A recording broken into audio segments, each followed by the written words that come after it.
إن الحمد لله نحمده ونستعينه ونستغفره ونؤمن به ونتوكل عليه ونعوذ بالله من شرور أنفسنا من يهد الله فلا مضل له ومن يضلله فلا هادي له ونشهد أن لا إله إلا الله وحده لا شريك له ونشهد أن سيدنا ومولانا محمدا عبد الله ورسوله الذي أرسله بالحق بشيرا ونذيرا وداعيا إلى الله بإذنه وسراجا منيرا أما بعد فقد قال الله تعالى في كلامه المجيد وفي فرقانه الحميد সবাই পড়েন আউযু বিল্লাহি মিনাশ শাইতানির রাজীম বিসমিল্লাহির রাহমানির রাহিম ইয়া আইয়ুহাল্লাযীনা আমানু إذا قمتم إلى الصلاة عن أبي مالك الأشعري رضي الله تعالى عنه قال قال النبي صلى الله عليه وسلم الطهور شطر الإيمان والحمد لله تملأ الميزان وسبحان الله والحمد لله تملأني أو تملأ ما بين السماوات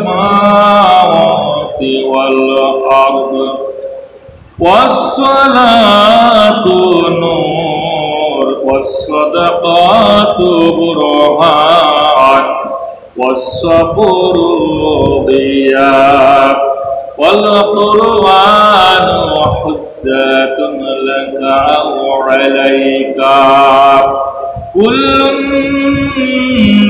الناس يقود فبائع نفسه ومعتقها أو موبقها رواه مسلم عن نعمان بن بشير رضي الله تعالى عنه قال قال رسول الله صلى الله عليه وسلم ألا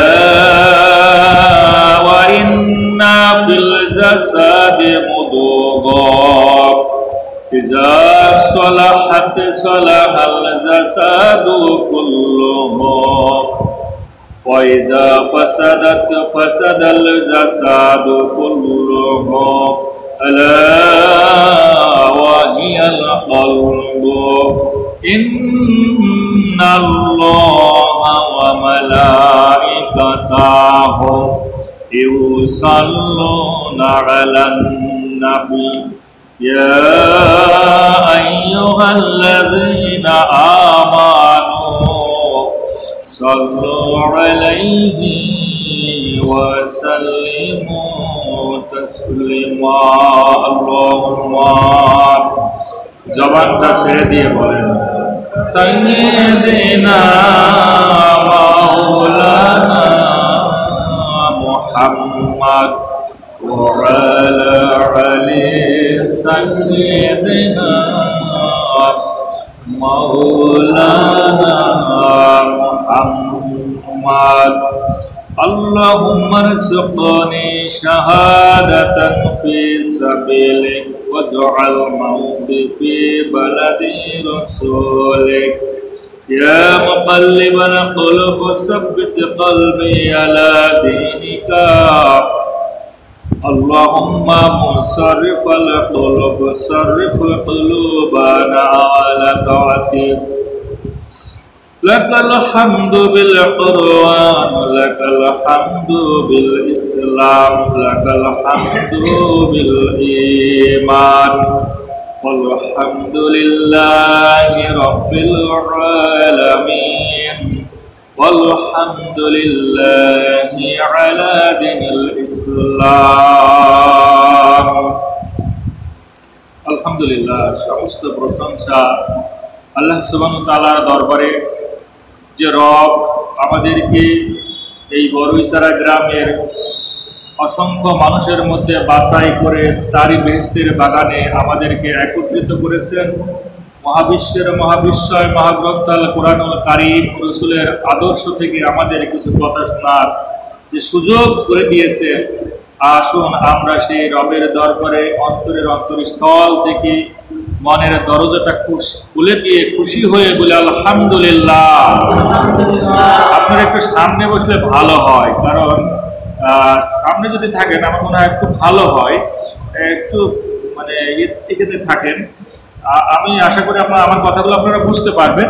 দরকার ওই ফ্যানটা অফ করে দিয়ে একটু ক্লোজ হয়ে বসেন, কারণ আপনারা ক্লোজ হয়ে বসলে দেখবেন মহব্বত বেড়ে যাবে, ভালোবাসা বেড়ে যাবে মানুষের সঙ্গে। আমরা মুসলিম যদি একটা সম্পর্ক তৈরি করতে চাই তাহলে আমাদের শরীরের সঙ্গে স্পর্শ করা লাগবে, এতে ভালোবাসার আদান প্রদান হয়ে যায়। আল্লাহ রাব্বুল আলামিন যদি পৃথিবীতে কোনো মানুষকে ভালোবাসেন তাহলে সর্বপ্রথম তারে কিছু জ্ঞান উপহার দেন। কি উপহার দেন? জ্ঞান, ইলম উপহার দেন। জ্ঞানের বুৎপত্তি আল্লাহ সুবহানাহু ওয়া তাআলা দিয়ে থাকেন। কোরআনুল কারীম সূরা আল বাকারা, দ্বিতীয়তম সূরা আল বাকারা 269তম আয়াতে কারিমার দিকে যদি আমরা খেয়াল করি, আল্লাহ রাব্বুল আলামিন বলেন ইউতিল হিকমাতা মাইয়াশা, আমি যারে খুশি তারে হিকমা দান করি, আমি জ্ঞান উপহার দিই। আল্লাহ যারে খুশি তারে এটা দেন। সুতরাং পৃথিবীর সকলকে কিন্তু আল্লাহ এই হিকমা দান করেন না।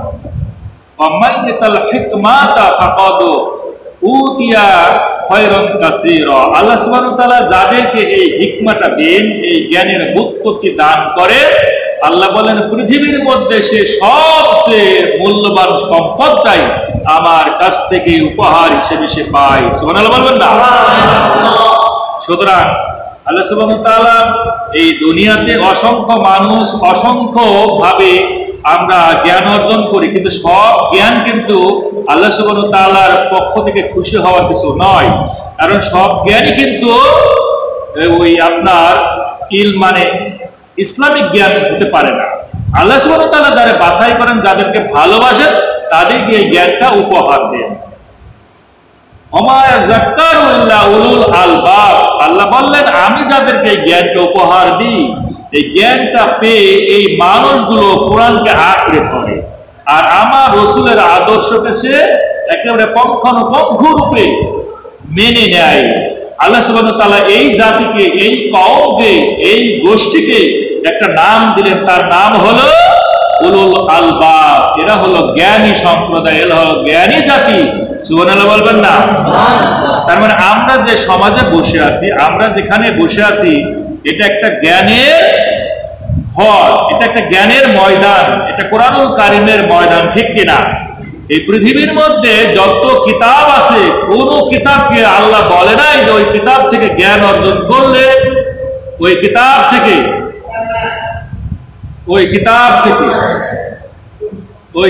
থেকে যদি জ্ঞান অর্জন করা যায় তাহলে সেটা ইসলামিক জ্ঞান হয় এই কথা কিন্তু আল্লাহ বলে নাই। একমাত্র গ্রন্থ এটা হলো কুরআনুল কারীমের গ্রন্থ। এই গ্রন্থ থেকে যারা জ্ঞান অর্জন করে, রাসূলের আদর্শ থেকে যারা এই জ্ঞান অর্জন করে, এই জাতিকেই আল্লাহকে বললেন উলুল আলবাব।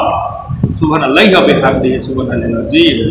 আল্লাহর হাবিব বিশ্বনবী সাল্লাল্লাহু আলাইহি ওয়াসাল্লাম একই কথা বললেন। আল্লাহর হাবিবও বললেন যে পৃথিবীর মধ্যে আল্লাহ সুবহানাহু ওয়া তাআলা যদি কাউকে কোনো কিছু উপহার দেন, মান ইউরিদিল্লাহু বিহি খায়রান ইউফাক্কিহু ফিদ্দীন, আল্লাহ সুবহানাহু ওয়া তাআলা যদি কোনো মানুষকে চরম ভালোবাসেন তাহলে তাদেরকে জ্ঞানের উৎপত্তি দান করেন। এই কথাটা মহান চরিত্রের অধিকারী বিশ্বনবী আরবী নবী সাল্লাল্লাহু আলাইহি ওয়াসাল্লাম বলেছেন। বলেন সুবহানাল্লাহ। সুতরাং আল্লাহ বড়ই ভালোবাসে আমাদেরকে, আর এই জ্ঞানের জগতে, জ্ঞানের ঘরে, জ্ঞানের ময়দানে আমাদেরকে উপস্থিত করেছেন। এজন্য আমরা কারা কারা বেজার? তার মানে আমরা সবাই খুশি। যদি খুশি হয়ে থাকি, আর একটা বার আমরা রবের শুকরিয়া আদায় করব বলে আলহামদুলিল্লাহ। আপনারা একটু সামনে আসেন, আমার একটু হচ্ছে, কারণ আপনারা ঘুমায় পড়বেন আমার বিশ্বাস, কারণ সামনে থাকলে আপনারা ঘুমায় পড়বেন। একটু ক্লোজ হয়ে ডান সাইডের দিকে, সামনের দিকে আসেন তাহলে, কারণ আপনারা খেটে খাওয়া মানুষ, আপনি গেলে পেছনের দিকে থাকছেন কেন? কোরআনের ময়দানে সামনে থাকবেন, সোলজার, কোরআনের সোলজার, এটা বড় একটা ভালোবাসা নাম। সুতরাং এই সোলজার হিসেবে সবসময় সামনে থাকবেন। আল্লাহ রাব্বুল আলামিন পৃথিবীর মধ্যে যাদেরকে ভালোবাসেন, জ্ঞান উপহার দেন, আমরা যদি তার বাস্তবতা দেখি, আমাদের এই পৃথিবীর মধ্যে 4 জন ইমাম আছে, তার মধ্যে ইমামে আজম আবু হানিফা রাহমাতুল্লাহ আলাইহি বলেন ইমামদের মধ্যে সর্দার, ঠিক কিনা? আল্লাহ রাব্বুল আলামিন আবু হানিফা রাহমাতুল্লাহ আলাইহিকে এত জ্ঞান দিয়েছিলেন, কয়েকটা উদাহরণ দিলে বুঝতে পারবেন এই মানুষটাকে আল্লাহ রাব্বুল আলামিন এই পৃথিবীর মধ্যে কতটা মর্যাদা দিয়েছিলেন। ঘটনাটা আসতেছে, একবার একজন মানুষ তার স্ত্রীর সঙ্গে প্রতিজ্ঞা করলো, প্রতিশ্রুতি দিল, আর মনোমালিন্যতার কারণে রাগের বশবর্তী হয়ে বলল, ওহে স্ত্রী, তুমি যদি আমার সঙ্গে কথা না বলো, আমি তোমার সঙ্গে কখনোই কথা বলবো না। তালাকের একটা বিধি ব্যবস্থা করে ফেলল। স্ত্রীও রাগের বশে, স্ত্রীও রাগ করে বলল, ওহে স্বামী শোনো, তুমিও যদি আমার সঙ্গে কথা না বলো, আমিও তোমার সঙ্গে কথা বলবো না, আমিও তোমার তালাক দিব।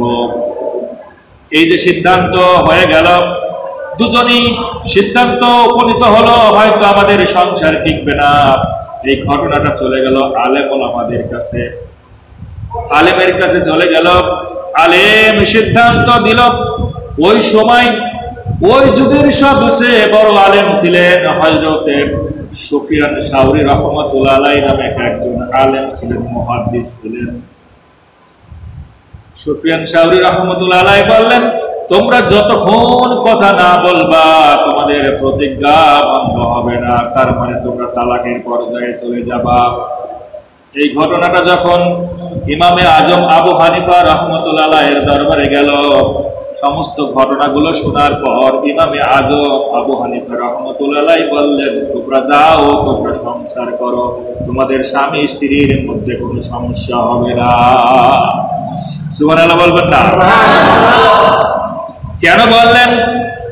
এই কথা শোনার সঙ্গে সঙ্গে ওই সময়ের সবচেয়ে আলোচিত মুহাদ্দিস, আলোচিত আলেম হযরত সুফিয়ান সাউরি রাহমাতুল্লাহ আলাইহি ইমামে আজম আবু হানিফা রাহমাতুল্লাহ আলাইহিকে ডাক দিয়ে বললেন, আবু হানিফা, তুমি কি হারামকে হালাল করতে চাও?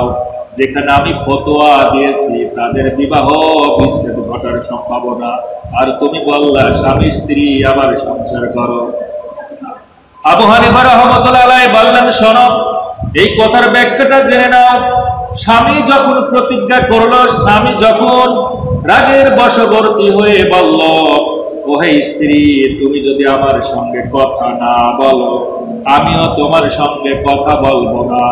এরপরে কিন্তু স্ত্রীও বলেছিল, তুমিও যদি আমার সঙ্গে কথা না বলো, আমিও তোমার সঙ্গে কথা বলবো না। কারণ স্বামীর কথার পরে তো স্ত্রী কথা বলেছিল, ঠিক কিনা? তারপরে স্বামীর কথা বলার পরেই স্ত্রী কথা বললেন, তার মানে প্রতিজ্ঞা ভঙ্গ হয়ে গেল। তারপরে স্বামী যে ওয়াদা করেছিলেন সেটা ভঙ্গ হয়ে গেল। স্বামী স্ত্রীর মধ্যে আর কোনো মনোমালিন্য থাকবে? ইমামে আজম আবু হানিফা রাহমাতুল্লাহ আলাইহির এই বক্তব্য, এই ব্যাখ্যাটা শোনার সঙ্গে সঙ্গে আবু সুফিয়ান শাওরি রাহমাতুল্লাহ আলাইহি বললেন, হে আবু হানিফা, তোমার জ্ঞানের রাস্তায় এত দূর পর্যন্ত চলে গেছে, আমি ওই রাস্তা পর্যন্ত এখনো পৌঁছাতে পারি নাই। সুবহানাল্লাহি ওয়া বিহামদিহি, সুবহানাল্লাহিল আযীম। আর একটা ঘটনা, ওই সময় অনেকগুলো মুহাদ্দিস, অনেকগুলো বড় বড় আলেম আছেন, কিন্তু একজনের দুজন সন্তান ছিল, দুজন সন্তানের বিবাহ দিয়েছিল, আরেকজনের দুটো মেয়ে ছিল। আমাদের সমাজের কিন্তু এই ঘটনাগুলো ঘটে না? একজনের দুটা সন্তান, আবার অন্যজনেরও কিন্তু দুটা এক সন্তান, একইভাবে কি বিবাহ দেয় না? হয়তো পরিবারে দেখতেছে তার দুটা মেয়ে আছে, আমার দুটা ছেলে আছে, বিবাহ দিয়ে দেয়। ওই সমাজে যখন তার দুই সন্তানের সঙ্গে আরেকজনের দুই মেয়ের বিবাহ দিলেন, রাতের বেলায় যখন বাসর ঘরে ঢুকবে, সকালবেলায় ঘুম থেকে উঠে দেখছে যে উলট পালট হয়ে গেছে। যার সঙ্গে যার বিবাহ হয়েছিল, সকালবেলায় ঘুম থেকে উঠে দেখে তার সঙ্গে তার বাসর হয় নাই, বরং অন্যজনের সঙ্গে বাসর হয়েছে। বড় ভাইয়ের সঙ্গে বড় বোনের বাসর না হয়ে ছোট বোনের হয়ে গিয়েছে। আবার ছোট ভাইয়ের সঙ্গে ছোট বোনের বিবাহ হয়েছিল, বাসর ঘর না হয়ে বড় বোনের সঙ্গে হয়ে গিয়েছে। বিশাল একটা ঘটনা, কঠিন একটা মুহূর্ত, কিভাবে সমাধান হবে চিন্তা করতে লাগলেন। এরপরে এই সকল আলেমদেরকে দাওয়াত দিলেন। আজমে ইমাম আবু হানিফা রাহমাতুল্লাহ আলাইহি উপস্থিত হলেন। এরপরে সুফিয়ান শাওরি রাহমাতুল্লাহ আলাইহি সহ ওই সময় বড় বড় মুহাদ্দিসগণ একত্রিত হলেন। লোকটা বললেন, এই ঘটনা ঘটে গেছে রাতের বেলায়, বুঝতে না পারার কারণে যার সঙ্গে যার বিবাহ হয়েছে, এই বিবাহটা যদিও হয়েছে কিন্তু বাসর ঘরে ঢুকে গিয়েছে অন্য। এখন এর সমাধান কি?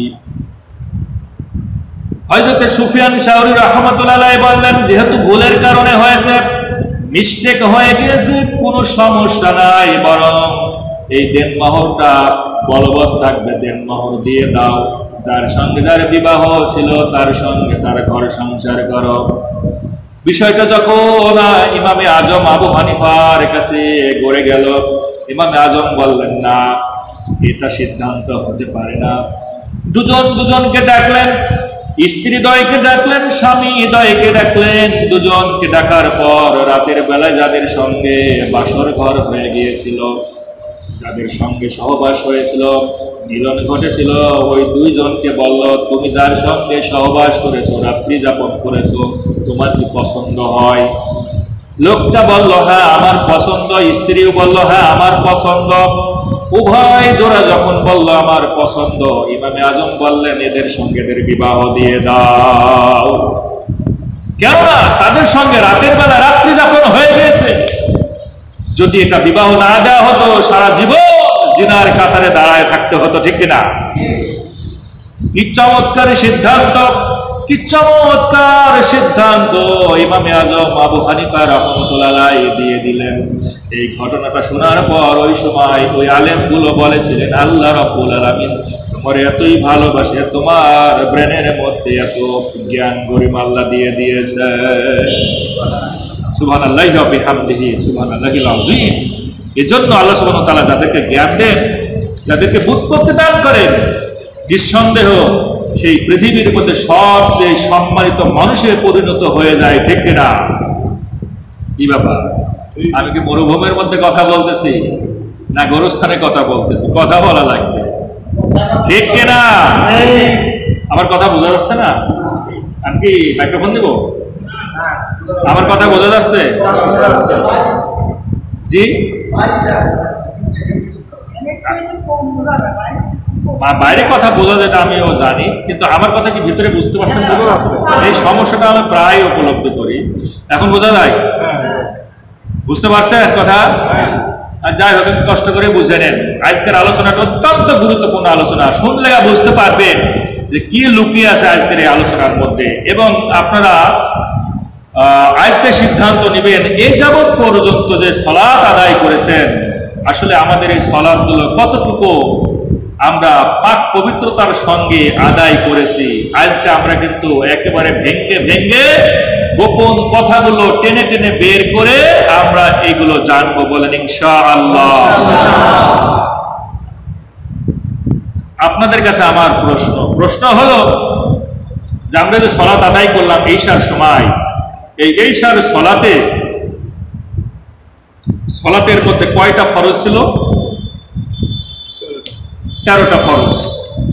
কয়টা ফরজ? 13টা ফরজ। একটা নয়, দুইটা নয়, 13টা। এর মধ্যে আহকাম হলো কয়টা? 7টা। আর আরকান হলো 6টা। নামাজের ভিতরে কয়টা আরকান? 6টা। আর নামাজের বাইরে কয়টা? 7টা। এই টোটাল হলো কয়টা? 13টা। নামাজের বাইরে আল্লাহ কেন 7টা দিলেন আর ভিতরে কেন 6টা দিলেন, এটা আমরা দেখবো আজকে ব্যাখ্যা সহকারে। আমি শুধু একটা শর্ত নিয়ে, একটা ফরজ নিয়ে আদায় করব, কথা বলবো। 13টা ফরজের মধ্যে প্রথম ফরজ কি? শরীর পাক। আলহামদুলিল্লাহ, আমার মুসল্লিগুলো সচেতন আছে। আল্লাহ সুবহানাহু ওয়া তাআলা আপনাদের জ্ঞান বাড়িয়ে দিন, বলেন আমিন। সম্মানিত বড়ইচার আর আমার সকল মা বোনেরা, অত্যন্ত গুরুত্ব সহকারে আজকের এই পবিত্র অধ্যায়টা শুনবেন, যাতে করে আমাদের সালাত আসলেই হয় কি হয় না, এটা আমরা আজকে কুরআনুল কারীম রাসূলের আদর্শ থেকে আমরা খুঁটে খুঁটে বের করে আজকের এই মাহফিল থেকে আমরা বুঝে শুনে তারপরে বের হবে ইনশাআল্লাহ। এই পবিত্রতার বিষয়ে আল্লাহ কুরআনুল কারীমের ভিতরে ডাক দিয়ে বললেন। আল্লাহ রাব্বুল আলামিন সূরাল মাইদা পঞ্চমতম সূরাল মাইদার 6তম আয়াতের ভিতরে বললেন, ইয়া আইয়ুহাল্লাযীনা আমানু ইযা কুমতুম ইলাস সালাত, ওহে তোমরা যারা ঈমানের দাবি করো, तमाम দুনিয়ার মধ্যে তোমরা যারা মুমিন দাবি করো, মুত্তাকি দাবি করো, আমি রব হিসেবে তোমাদেরকে বলতেছি, যখন তোমরা যখন দাঁড়ায়া যাবা ইলাস সালাত, নামাজের জন্য যখন দাঁড়ায়া যাবা, অবশ্যই 13টা ফরজ তোমাদেরকে আদায় করা লাগবে। ঠিক কিনা? 13টা ফরজ আদায় করা লাগবে। একটা নয়, দুইটা নয়, 13টা ফরজ আদায় করা লাগবে। কোন কারণে যদি একটা ফরজ বাদ হয়ে যায়, সালাত হবে কোন কারণে যদি একটা সুন্নত ছেড়ে যায়, নামাজ হবে। দুই দল হয়ে গেছে, একদল বলছে হবে আর একদল বলছে না, হবে না। কোন সুন্নত যদি ছেড়ে যায় কোনো সমস্যা নাই, সালাত হয়ে যাবে। সুন্নতের দরুন যে সওয়াবটা, এটা থেকে আপনি মাহরুম থাকবেন। ওয়াজিব যদি তরক হয়ে যায়, সহসিজদা দিলে নামাজ সহিহ হয়ে যাবে। কোনো কারণে যদি আপনি সহসিজদা নাও দিতে পারেন, ওয়াজিব তরকের জন্য যা হবার তাই হবে, কিন্তু সালাত হয়ে যাবে। 13টা ফরজের একটা ফরজ যদি আমাদের কামাই যায়, কিন্তু সালাত হবে না। এই 13টা ফরজের মধ্যে প্রথম ফরজ হলো শরীর পাক। শরীর পাক অর্থাৎ পাক পবিত্রতা অধ্যায়, তহরাত অধ্যায়, এটা আসতেছে। আজকে আমরা এই তহরাত অধ্যায়টাকে নিয়ে আজকে আলোচনা করব ইনশাআল্লাহ। শরীর পাক, এই কথাটুকুর মধ্যে কি কি জিনিস লিঙ্কিং আছে, আমি ইনশাআল্লাহ আপনাদেরকে 1.5 ঘন্টার আলোচনা উপহার দিব এবং চাঞ্চল্যকর তথ্য আপনারা পেয়ে যাবেন। আজকে এই পবিত্রতার ব্যাপারে আমি 2টা শব্দ পেয়েছি, অপবিত্রতার ব্যাপারেও কিন্তু আমি 2টা শব্দ পেয়েছি। পবিত্রতার ব্যাপারে একটা শব্দের নাম হলো আত-তাহরাত, আর একটা হলো তয়্যিবা।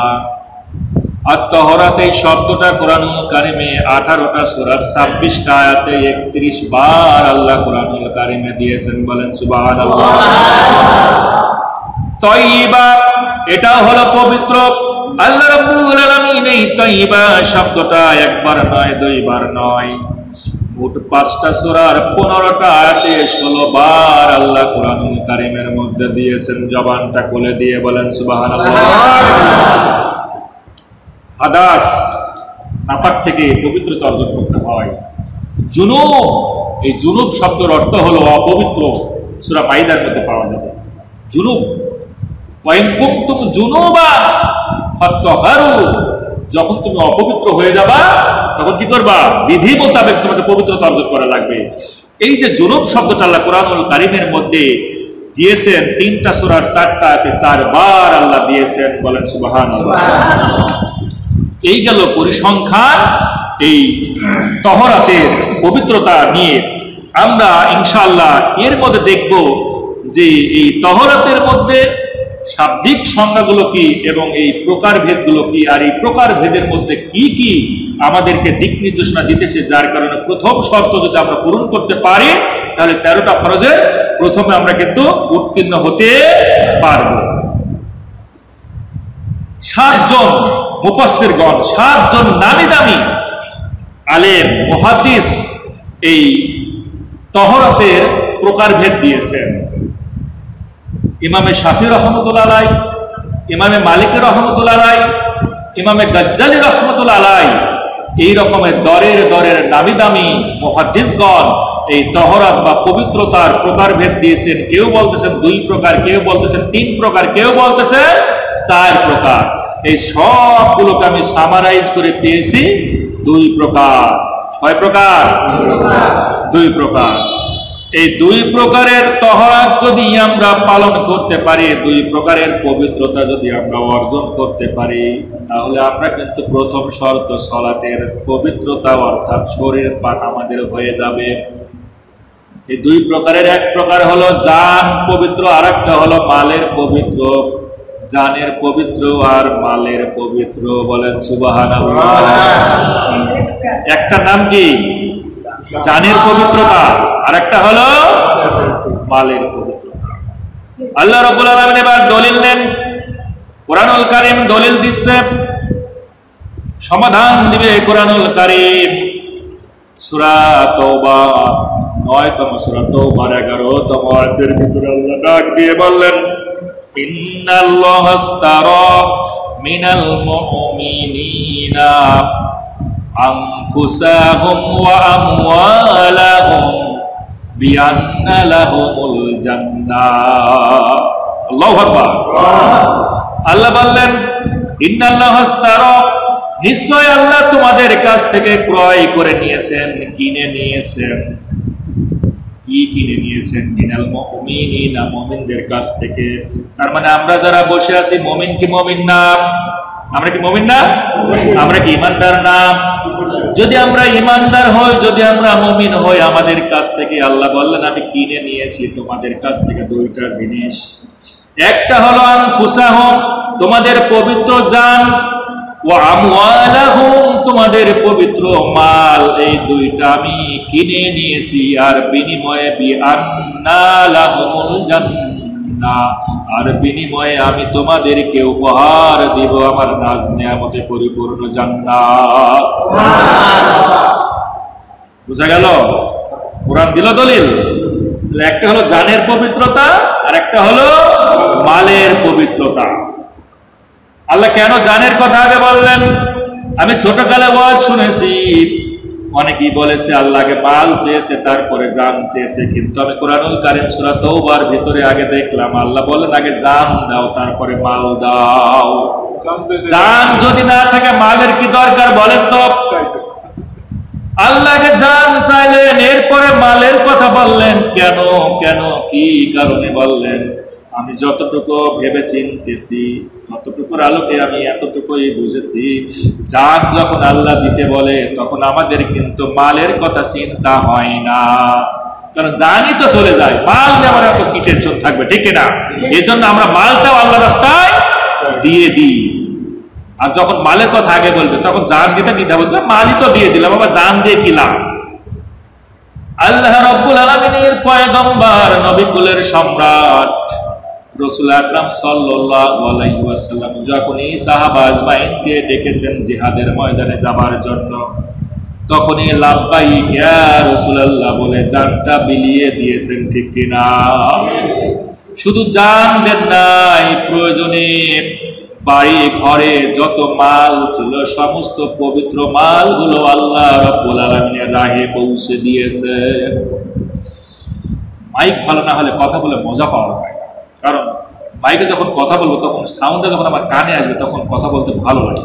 আচ্ছা, এটা নিলে কি আপনারা বুঝতে পারবেন? দেখেন তো, যদি বুঝতে পারেন তাহলে আমি আপনি বুঝতে পারছেন, কিন্তু আমার তো গলা শেষ, মনে করেন আমি মাঠে মারা হয়ে যাবো, গলা একেবারে ভেঙে চুরমার হয়ে যাবে। কারণ আমার প্রতিদিন ওয়াজ, আমার আজ কি গতকালকে ছিল, তার আগের দিন ছিল, এই প্রতিদিনই আমার করা লাগে। আপনি কি শুনতে পাচ্ছেন এবার কথা? এবার কথা বোঝা যায়? যদি বুঝতে পারেন তাহলে আমার গলাটা একটু ভালো থাকবে, মানে আমার এই যে তারগুলো দিচ্ছি এই তারগুলো তখন এটার একটু শব্দ হলে আমার কথা কি বুঝতে পারছেন? না বুঝতে পারলাম আপনি বলেন।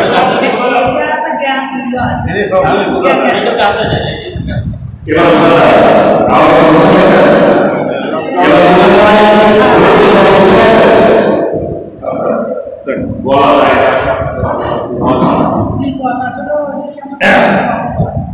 কোথায় ছিলাম? আলোচনা কোথায় ছিলাম বলেন? মাল আর জান, মানে জান আর মাল বলবেন, মাল আর জান বলবেন, আগে বলবেন জান এরপরে বলবেন মাল। আগে জান দেওয়া লাগবে, মাল এমনি চলে যাবে, কারণ আমার জানই যদি আগে দিয়ে দিই মালের আর কোনো দরকার লাগবে না, মালও আল্লাহ রাস্তায় দিয়ে দিব। আসুন, এই যে জানের পবিত্রতা, মালের পবিত্রতা, আল্লাহ বললেন আমি কিন্তু হারাম জান নিব না, হারাম কোনো মাল নিব না, আমি অবশ্যই পবিত্র জান নিব আর পবিত্র মাল নিব, আর বিনিময়ে আমি তোমাদেরকে কি দিব? জান্নাত দিব। এখন বাংলাদেশে তো অনেক আছে জান দেওয়ার জন্য প্রস্তুত, কারণ বাংলাদেশের প্রায় দিনই ধরা পড়তেছে ওই রাঘব বোয়ালদেরকে, আর গরম গরম ডিম দেয়। তারা কিন্তু চিন্তা করেছে একবারে যদি আমাদের আয়না ঘরের ভিতরে রেখে দেয় আমাদের কিন্তু জান চলে যাবে। আল্লাহ কি এই জান নিবে? আল্লাহ কি এই জান চান? জবানটা খুলে দিয়ে বলা লাগবে এই জান কি আল্লাহ নিবে? আর যাদেরকে ধরতেছে তাদের লক্ষ লক্ষ কোটি কোটি টাকার কিন্তু অভাব নাই। এই বাংলার জমিনে নিরীহ মানুষের রক্ত চুষা ধন সম্পদ গুলো কিন্তু তারা জমা করেছে। এই জমা করে বেগম পাড়ায়, কানাডার বেগম পাড়ায় বাড়ি বানিয়েছে, আমেরিকার সিটিজেনশিপ নিয়েছে, রাষ্ট্রের বিভিন্ন জায়গায় টাকা পয়সা পাঠিয়ে তারা আজ রাঘব বোয়ালে পরিণত হয়ে গিয়েছে। এরা এখন ধরা খেয়েছে, প্রায় দিনই ধরা খাচ্ছে। এখন কিন্তু তারা বলতেছে আমরা সব দিয়ে দিব, বরং আমাদেরকে একবার ছেড়ে দাও, বরং বাংলাদেশকে আমরা একটা সুখী সমৃদ্ধ বাংলাদেশ গড়ে দিব। এই রিসেন্টলি বাংলাদেশে যদি বলা হয় একজন দরবেশ আছে, আপনারা সবাই চিনবেন এই দরবেশের নাম কি? দরবেশের নাম কি বলেন? হ্যাঁ, সালমান রহমান। দরবেশের নাম শোনেননি? দরবেশ। আমি ওনার কোম্পানিতে 5 বছর চাকরি করেছি, সুতরাং আমি ভালো চিনি। দরবেশ এই যে রিমান্ডে নেওয়ার পর তিনি একটা ব্রিফিং দিয়েছে যে আপনারা আমাকে আর কষ্ট দিয়েন না, আমারে আর এইভাবে গরম ডিম দিয়েন না, আমাকে যদি ডিম না দেন, আমারে যদি ছেড়ে দেন, তাহলে এই বাংলাদেশকে আমার যে বেক্সিমকো কোম্পানি আছে এবং আমার যত কোম্পানি বড় বড় কোম্পানিগুলো আছে, এই কোম্পানিতে হাজার হাজার এমপ্লয় চাকরি করে, তারা তো বেকার হয়ে যাবে, এই কোম্পানি ধ্বংস হয়ে যাবে। সুতরাং আপনারা কি করবেন? এইটা ওই যে রিমান্ডে নেওয়ার সময় কিন্তু বলেছে এই কথাগুলো, আবার আদালতে তিনি বলতেছেন যদি আমাকে ছেড়ে দাও তাহলে কি হবে, এই সম্পদগুলো আমি রাষ্ট্রের কাজে ব্যয় করবো এবং বাংলাদেশকে আমি কি করবো, খুব ইমিডিয়েট একেবারে সুস্থ একটা বাংলাদেশ, সমৃদ্ধশালী একটা বাংলাদেশ গড়ে তুলবো। তো তখন এই উকিল সাহেব বলতেছে এই শয়তান বলে কি, মানে শয়তান বলে কি, এতদিন কোথায় ছিল? এখন গরম ডিম দেওয়া শুরু হয়ে গেছে। আল্লাহ কি এই জান নিবে? এই মালকে আল্লাহ পছন্দ করবে? জবানটা খুলে দিয়ে বলা লাগবে আল্লাহ এই জান কি চান? আল্লাহ এই জান চান না, এই মালও চান না। আল্লাহ চান হলে হালাল জান এবং হালাল মাল, আপনার রক্ত মানে ঘামানো এই সম্পদ গড়বেন, এটাই আল্লাহ চায়। আপনি একেবারে আল্লাহ সুবহানাহু ওয়া তাআলা রাহে ঈমানটা নিয়ে এনে সহি সালামতে একমাত্র রবকে ভয় করার নিয়ত নিয়ে যদি পৃথিবীতে আপনি ইবাদত বন্দি করেন, এই ধরনের জান আল্লাহ চান, যে কথা কোরআনুল কারীমের ভিতরে জানিয়ে দিলেন, ঠিক কিনা?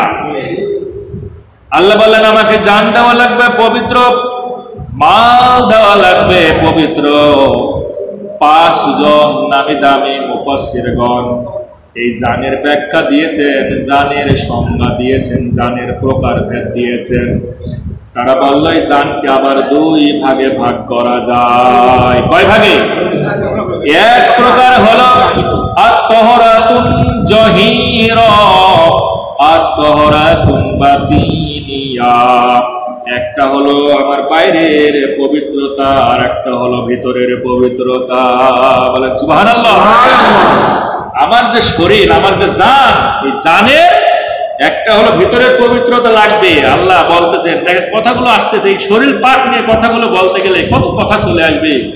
এই চাঞ্চল্যকর তথ্য, গবেষণামূলক কথাগুলো আমি গবেষণা করি, কঠিন ভাবে চিন্তা ভাবনা করে কিন্তু আপনাদেরকে উপহার দিই কথাগুলো। তো একটা বললেন যে তোমার আত-তাহরাতুন জাহিরা, তোমার ভিতরের পবিত্রতা লাগবে জান পবিত্র করতে গেলে, আর একটা হলো বাইরের পবিত্রতা করা লাগবে। আসুন এবারে দলিল নেন। বাইরের পবিত্রতা আত-তাহরাতুন বাতিনিয়া, বাইরের পবিত্রতা অর্জন করতে গেলে 2টা জিনিস লাগে। 3টা পদ্ধতিতে আপনি বাইরের পবিত্রতা অর্জন করতে পারবেন। সুবহানাল্লাহ বলেন।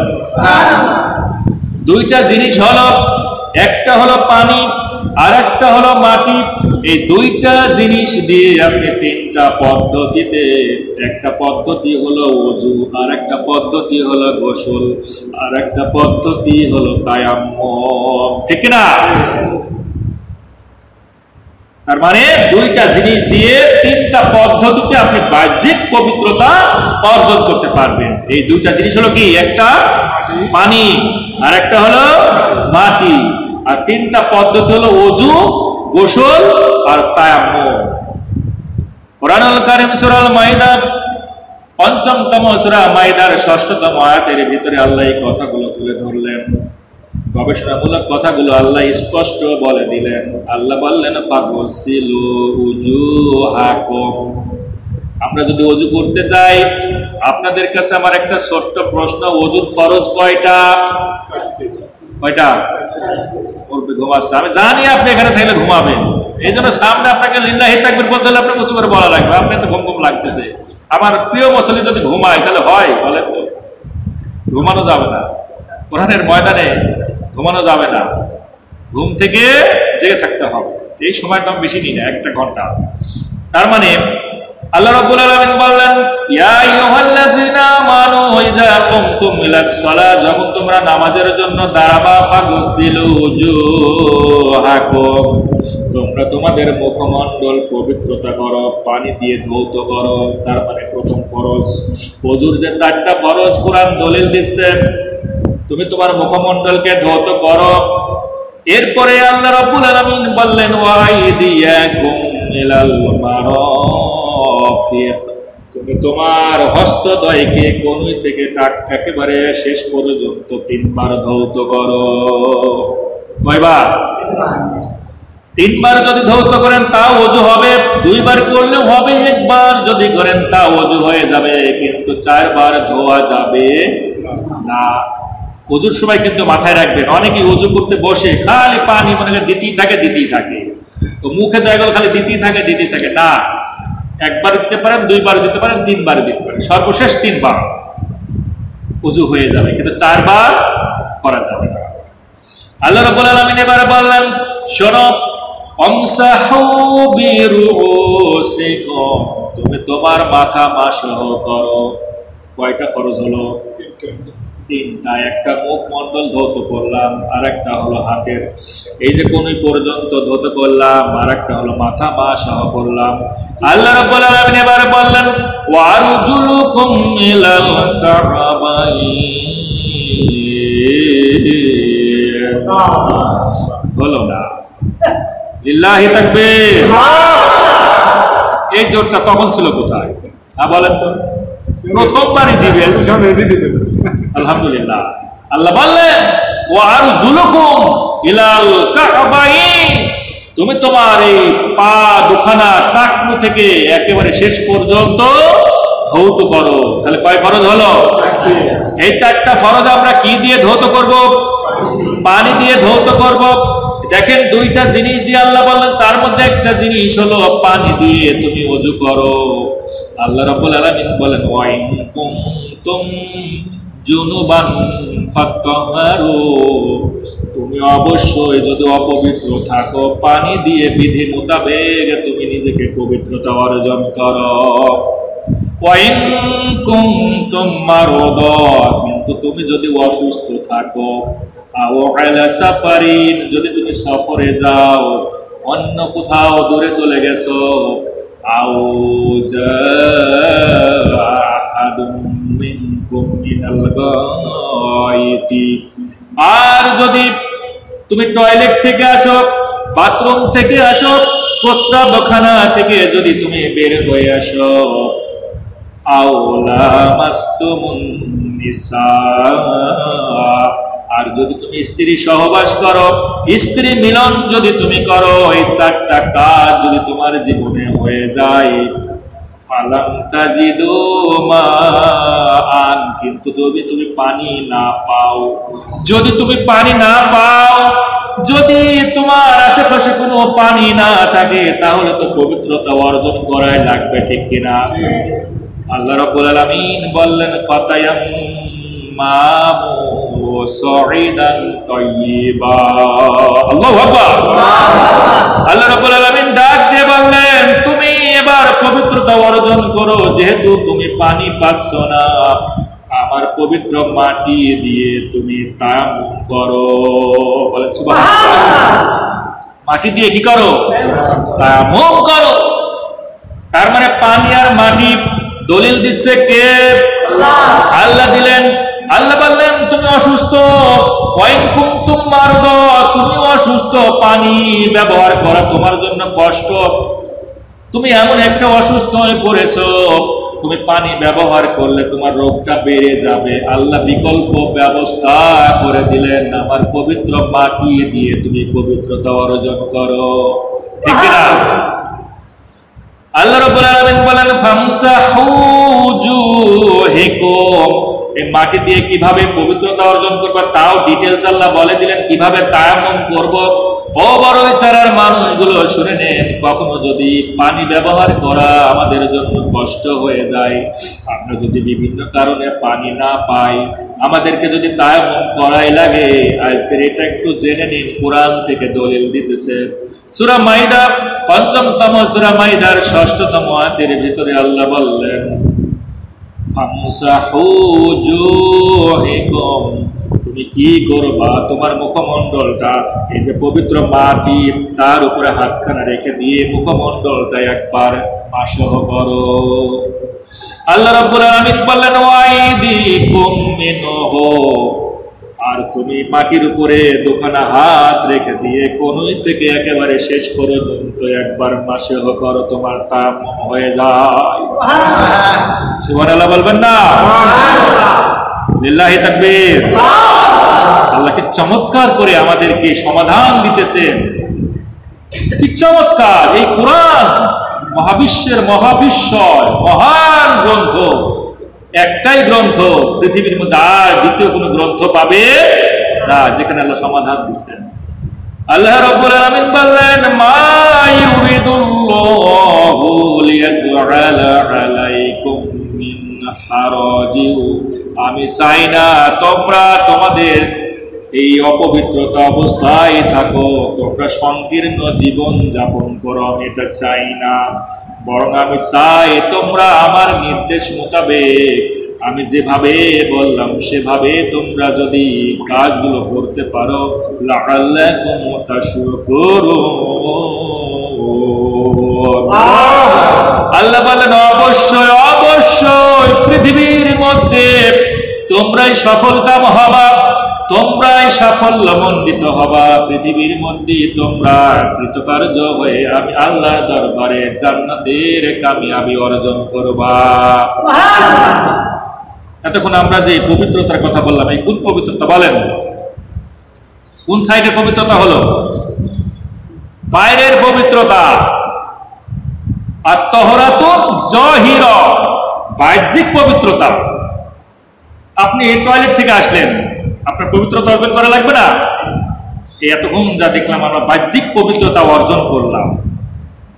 এই জানের পবিত্রতা দুই প্রকার বলেছিলাম না? একটা হলো তহরাতুন জাহিরা, বাইরের সাইড থেকে আপনাকে পবিত্রতা অর্জন করতে পারবেন পানি এবং মাটি দিয়ে, তিনটা পদ্ধতি, ওযু, গোসল আর তায়াম্মুম। এবার আল্লাহ রাব্বুল আলামিন এই কোরআন কারীম যতটুকু আমি বুঝলাম, এবার আল্লাহ বললেন তোমার ভিতরেও পবিত্রতা লাগবে, আত-তাহরাতুন বাতিনিয়া। বাইরের পবিত্রতা হলো, ভিতরের পবিত্রতাও লাগবে। ভিতর যদি আমাদের পবিত্রতা না হয়, এই সালাতের 13টা ফরজের প্রথম ফরজ শরীর পাক কিন্তু আমরা করতে পারবো না। এখানে কিন্তু আমরা ব্যর্থ হয়ে যাব, অর্থাৎ এই ফরজ আমাদের বাদ হয়ে যাবে। আমরা কিন্তু সালাতে আসবো আর মরদের মতো ঠোকর মেরে আবার চলে যাব। আসমানে ওই আরশ আজিম পর্যন্ত এই সালাত পৌঁছাবে না, ঠিক কিনা? এই জন্য ভিতরের জিনিসটা আরো খুবই সেন্সিটিভ। এই ভিতরটা যদি আমরা পরিষ্কার করতে পারি, পবিত্রতা অর্জন করতে পারি, ইনশাআল্লাহ আমরা কিন্তু শরীর পাক করতে পারবো, ঠিক কিনা? এবার আসুন, এই আত-তাহরাত পবিত্রতা অধ্যায়ের ভিতরের পবিত্রতা কি? ভিতরে এমন কি জিনিস আছে এই জিনিসটা আমাদেরকে পবিত্র করা লাগবে। কোরআনুল কারীম যদি আমরা খেয়াল করি, রাসূলের হাদিসের দিকে যদি তাকাই, আন নুমান ইবনে বাশীর রাদিয়াল্লাহু তাআলা আনহু قال قال النبي صلى الله عليه وسلم الا وان في الجسد مضغة। ওহে আমার উম্মতের মানুষগুলো, শুনে নাও, জেনে নাও, খেয়াল করো, স্মরণ করো, তোমার দেহের মধ্যে এক টুকরা মুদগা আছে, তোমার দেহের মধ্যে একটা মুদগা আছে, এক টুকরা মাংস আছে। কি আছে? দেহের মধ্যে এক টুকরা মাংস আছে, দেহের মধ্যে একটা মুদগা আছে। আল্লাহ রাসূল বললেন, ইজা সলাহাত সলাহাল জাসাদু কুল্লুহু।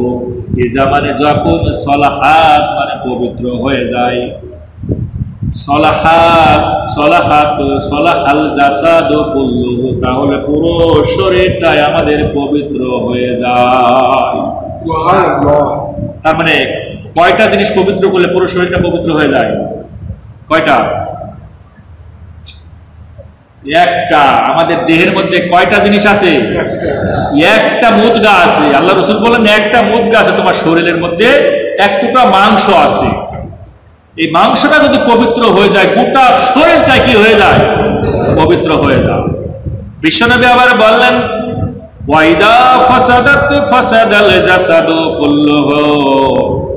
তোমার শরীরের মধ্যে ওই মাংসের টুকরাটা, ওই মুদগা যদি অপবিত্র হয়ে যায়, গোটা শরীরটাই অপবিত্র হয়ে যায়।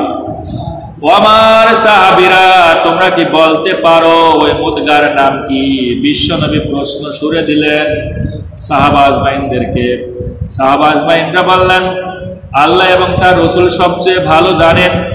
আল্লাহ রাসূল বললেন, আলা, মনে রেখো, জেনে রেখো, ওয়াহিয়াল কলবু, ওই জায়গাটার নাম হলো কলব। সুবহানাল্লাহ বলবেন না? বাসায় গিয়ে আরামে ঘুমানোর পর সুবহানাল্লাহ বলবেন। তাহলে দেহের মধ্যে কি আছে? কলব আছে। কলব যদি পবিত্র না হয়, আমরা যে এসে দাঁড়াই নামাজের জন্য, সালাতের জন্য, এই যে সামান্য একটা সালাতের যে 13টা ফরজ, আমরা তো গড়গড়া মুখস্থ করি কি শরীর পাক, জায়গা পাক, তারপরে হচ্ছে কাপড় পাক, সদর ঢাকা, কেবলামুখী হওয়া, নিয়ত করা, ওয়াক্ত মতো নামাজ আদায় করা, এটা গড়গড়া মুখস্থ করে ফেলেছি। কিন্তু এর মধ্যে যে কি লুকিয়ে আছে, এর মধ্যে কি হাকিকত আছে, এটা আমরা কখনো চিন্তা করেছি? করি নাই। করতে হবে। আজ কি বলে গেলাম, আজকে আপনাদেরকে এই গবেষণা কথাগুলো দিয়ে দিচ্ছি। আশা করি যতদিন আপনারা এই সালাতের কাতারে দাঁড়াবেন, এই কথাগুলো মনেই হবে এবং আপনাদের অন্তরের মধ্যে কলব আপনাদেরকে দংশন করবে যদি কলব পরিষ্কার না হয়। আল্লাহ রাসূল বললেন, এই দেহের মধ্যে কলব এই অন্তঃকরণটা, এই কলবুন যদি পরিষ্কার হয়ে যায়, পবিত্র হয়ে যায়, পুরো শরীরটাই তোমার পবিত্র হয়ে যায়। বলেন সুবহানাল্লাহ। এখন এই কলব যে পবিত্রতা থাকবে, পবিত্র হবে, এটা কি দিয়ে পবিত্রতা করবেন বলেন? কি দিয়ে করবেন? পানি দিয়ে? ও তো পানি তো পোষাবে না।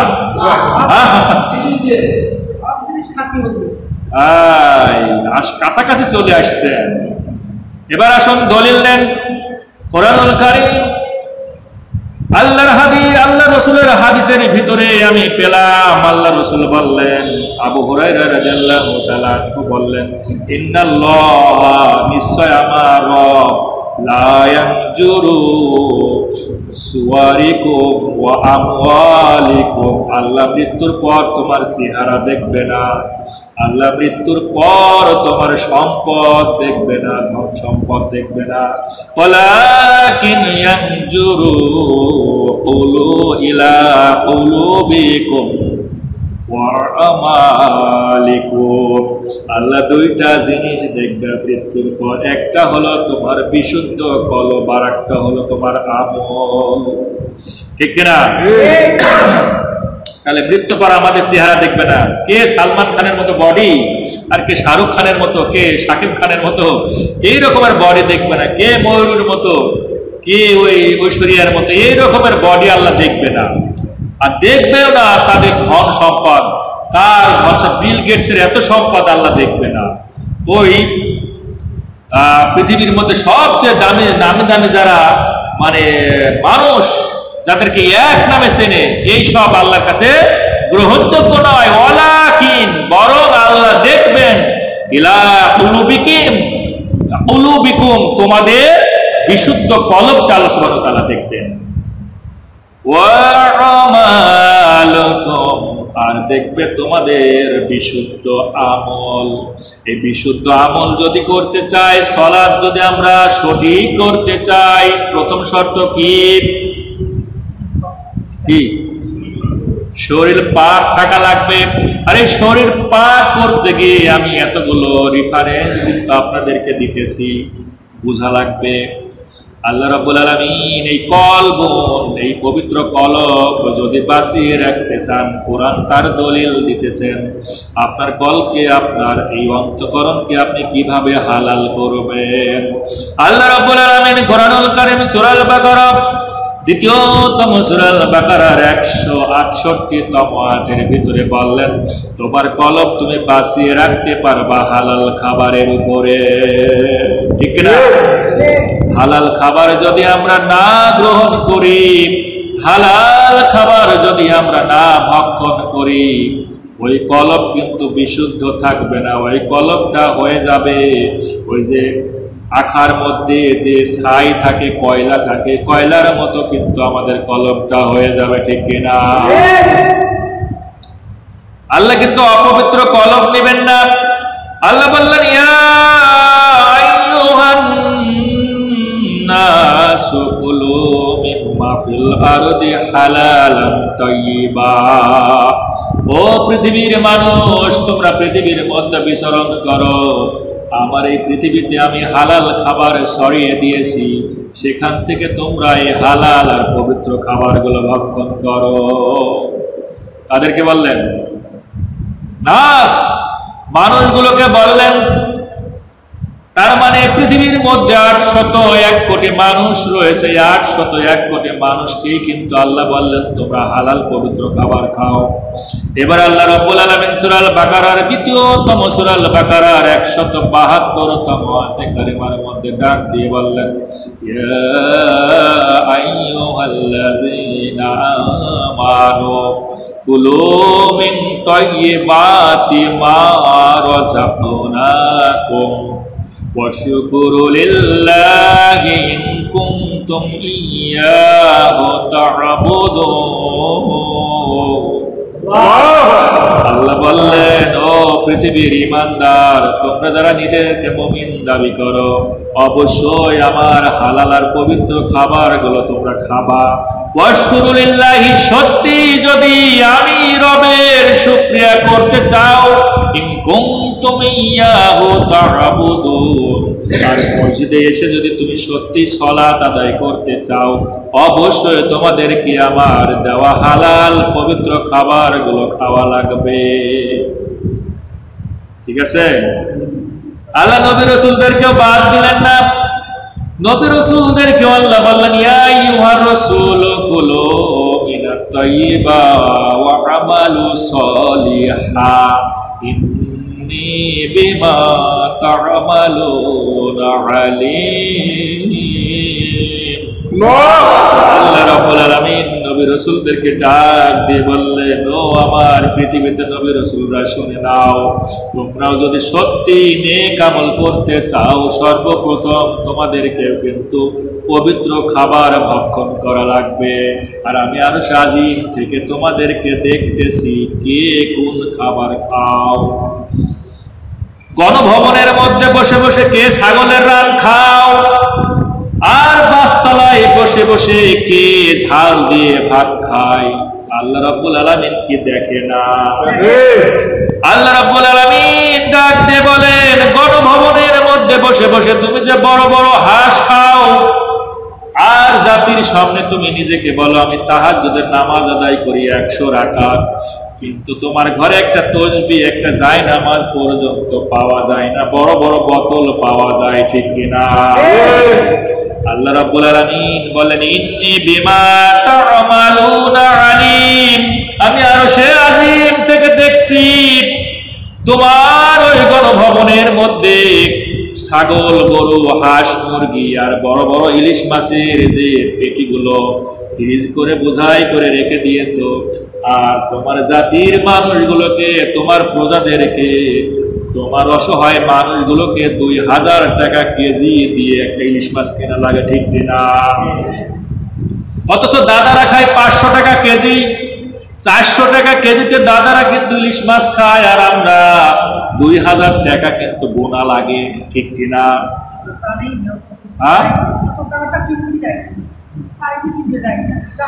জানবেন কি করে, তাই না? কারণ এর দাম শুনে তো যাওয়া যাবে না, দাম শুনে তো আগে হাট বেড়ে যায়। যদি দুর্বল হাটের মানুষ হয়, ওখানে কিন্তু ঠাস করে পড়ে যাবে ইলিশের দাম শুনে। কি করে খাবে? এ সম্ভব? সম্ভব নয়।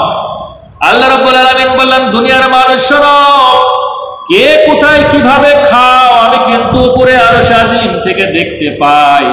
কে সুদের ব্যবসা করো, কে ঘুষ খাও, কে বেহায়াপনা নির্লজ্জতা করে, কে বেপরদা ভাবে চলে, কে সমাজের মধ্যে নিজের আব্রু সম্মানকে বিক্রি করে অর্থ উপার্জন করে খাওয়া দাওয়া করো, আমি সব কিছু আরশে আজিম থেকে তোমাদেরকে দেখি, ঠিক কিনা?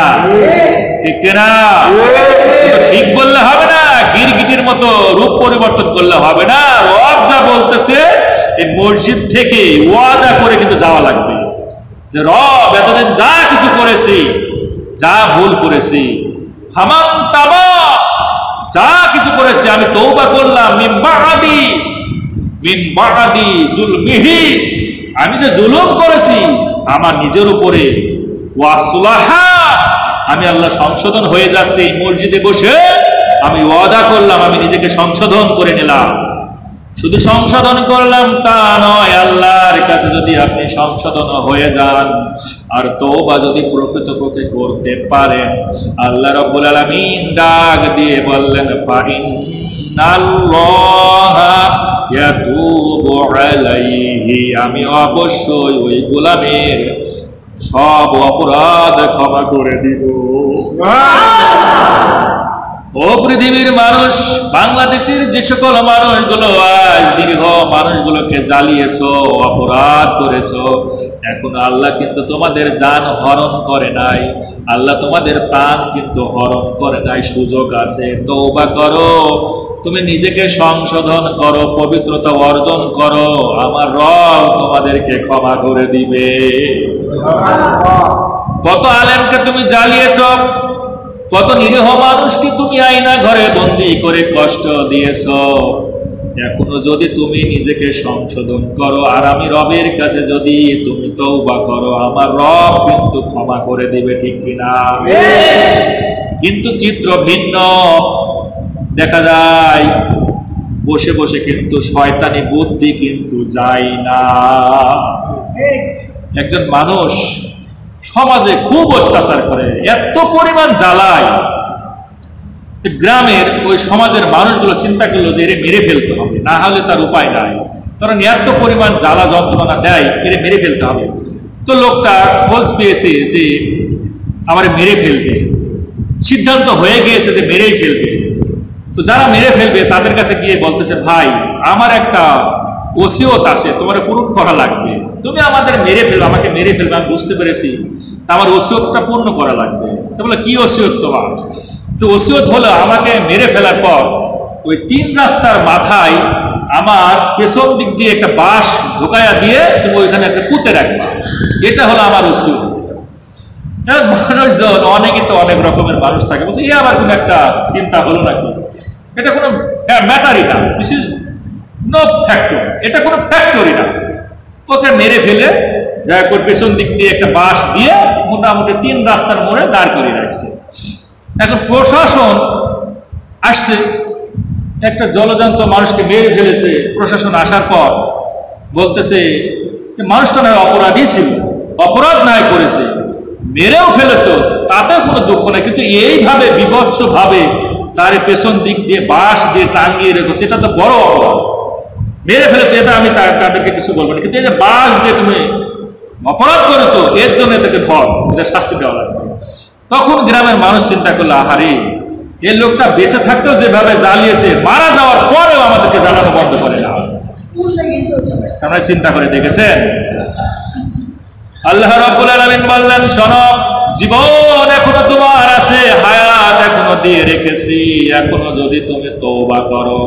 আমার কথাগুলো পুরো পৃথিবী ব্যাপী চলে যাচ্ছে মিডিয়ার জগতে, যদি কানে চলে যায় আমার তো মনে হয় দাদার দেশ থেকে শুরু করে একবারে অপর দাদার দেশেও কিন্তু চলে যায়। আসুন, ফিরে আসুন, আল্লাহর কাছে তওবা করো। আমরা বাংলাদেশের প্রত্যেকেই কিন্তু একে অপরের ভাই, ঠিক কিনা? কি আওয়ামী লীগ, কি বিএনপি, কি জাসদ, কি জামাত, সবাই কিন্তু আমরা ভাই ভাই, ঠিক কিনা? আজকে যদি বরুইছড়া গ্রামের কোনো মানুষ মারা যায়, আমার তো মনে হয় না শুধু ওই দলের মানুষই আসে, না, সকল দলের মানুষ কিন্তু এসে চোখের পানিগুলো ছেড়ে দিয়ে ওই মানুষটার জন্য কিন্তু দোয়া করে, ঠিক কিনা? আপনি কারে আঘাত করবেন, কার ঘর ভাঙচুর করবেন, কাকে আপনি দুঃখ দিবেন, কারণ সবাই তো আমরা একে অপরের বন্ধু, একে অপরের ভাই ভাই। আজকে আমরা না বুঝে না কিছু জেনে যাদের উপরে অন্যায় করেছি, অপরাধ করেছি, কুরআনুল কারীমের কাছে আসুন, রাসূলের সুন্নাহকে আঁকড়ে ধরে এই মসজিদে এসে সিজদায় পড়ে পড়ে দু চোখের পানিগুলো ছেড়ে দিয়ে আল্লাহর কাছে বলো, রব আমি ভুল করেছি। এতদিন আমি যাদেরকে নেতা মেনেছি, যাদেরকে আমি লিডার ভেবেছি, এই লিডার ছিল নাপাক, এই নেতা কখনো পশ্চিম দিকে একবারের জন্য মসজিদে এসে আসার খাই নাই। আমরা এমন নেতাকে অনুসরণ করেছি যে নেতার ভিতরে কোনো রসুলের আদর্শ নাই, আল্লাহ ওই নেতাকে আমরা ছেড়ে দিলাম। আজকে থেকে আমরা বিশ্ব নবীকে নেতা হিসাবে মানব, আর তোমার কোরআনকে আঁকড়ে ধরবো, আর এই জমিনটাকে প্রতিষ্ঠিত করার জন্য ন্যায়, নিষ্ঠা, হক, ন্যায্য, আদল, সাম্য প্রতিষ্ঠা করার জন্য আমরা এক কাতারে আলেম ওলামাদের সঙ্গে দাঁড়ায়া যাব, ঠিক না? আমরা কারা কারা এই বাংলার জমিনে আলেম ওলামাদের সঙ্গে দাঁড়াতে চাই, আর এই বাংলার জমিনকে শোষণ মুক্ত করতে চাই, জালিম মুক্ত করতে চাই, জুলুম মুক্ত করতে চাই, দুর্নীতি মুক্ত করতে চাই, বেহায়াপনা মুক্ত করতে চাই, অশ্লীলতা মুক্ত করতে চাই, দোকানে হাত তুলে রবকে দেখাতে চাই। লিল্লাহি তাকবীর, লিল্লাহি তাকবীর, লিল্লাহি তাকবীর। আল্লাহ রাব্বুল আলামিন আপনাদের হাত কবুল করেন, বলেন আমিন, আমিন। তাহলে বুঝতে পারলেন, ভিতরের কলব পরিষ্কার করা লাগবে, আর পরিষ্কার করতে গেলে কি লাগবে? হালাল খাবার খাওয়া লাগবে। এই যে কলব, এই কলব কোরআনুল কারীমের মধ্যে 3 প্রকারের কলবের কথা বলা হয়েছে। কয় প্রকার? কথা বলো, জবানটা খুলে দিয়ে বলো, কয় প্রকারের কলব আছে? 3 প্রকারের কলব আছে। বাংলাদেশের রাজধানীর নাম কি? বাংলাদেশের রাজধানীর নাম কি? ঢাকা। ভারতের রাজধানীর নাম নয়াদিল্লি। পাকিস্তানের রাজধানীর নাম ইসলামাবাদ। ভুটানের রাজধানীর নাম থিম্পু। মালয়েশিয়ার রাজধানীর নাম কুয়ালালামপুর। এরকম আছে না? সৌদি আরবের রাজধানীর নাম রিয়াদ। এরকম আছে না? তো মানব দেহের যে রাজধানী তার নাম কি? কলব।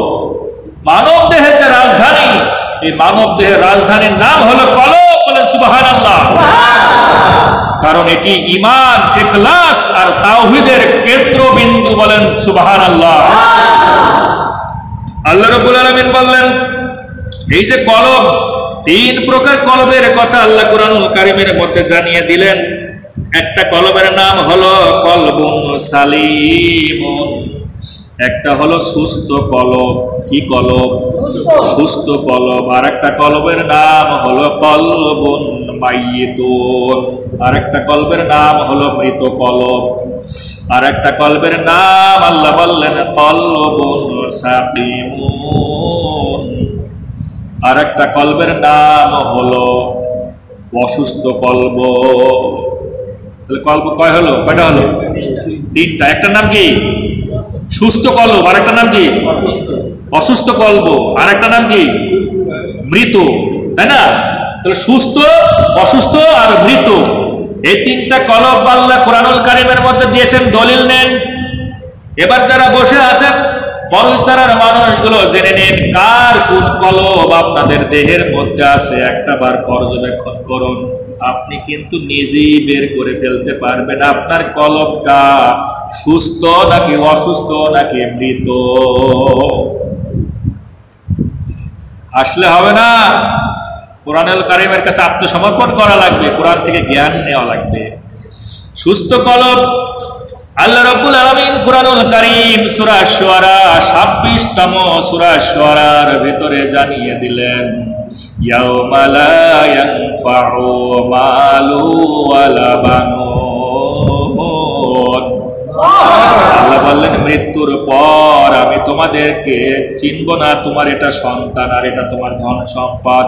ওই দিন মারা যাবার পর সন্তান কোনো কাজে আসবে না। ইয়াউমা, সেই দিন, লা ইয়ানফাউ, কোনোই কাজে আসবে না, মালু, তোমার সম্পদ, ওয়া বানুন, আর তোমার ছেলে সন্তান। সম্পদ আর ছেলে সন্তান কোনোই কাজে আসবে না। তাহলে কাজে আসবে কি? আল্লাহ রাব্বুল আলামিন বললেন, ইল্লা মান আতাল্লাহা বিকলবিন সালিম। আল্লাহ বললেন, মৃত্যুর পর আমি তোমার যে জিনিসটা নিব সেই জিনিসটার নাম হলো সুস্থ কলব। কি কলব? সুস্থ এবং পবিত্র কলব আমি নিব। আল্লাহ সূরা ফজর 89তম সূরা ফজরের 27 থেকে 30টা, এই 3টা 4টা আয়াতের মধ্যে আল্লাহ ডাক দিলেন, ইয়া আইয়াতুহান নাফসুল মুতমাইন্না ইরজিই ইলা রাব্বিকি রাদিয়াতাম মারদিয়া ফাদখুলি ফি ইবাদি ওয়াদখুলি জান্নাতি। ঠিক কিনা?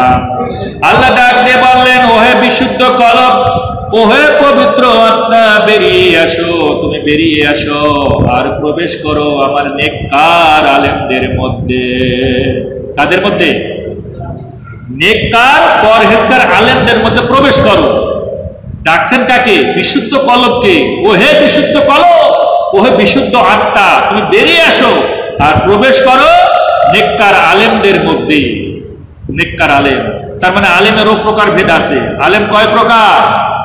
3 প্রকার, তাই না?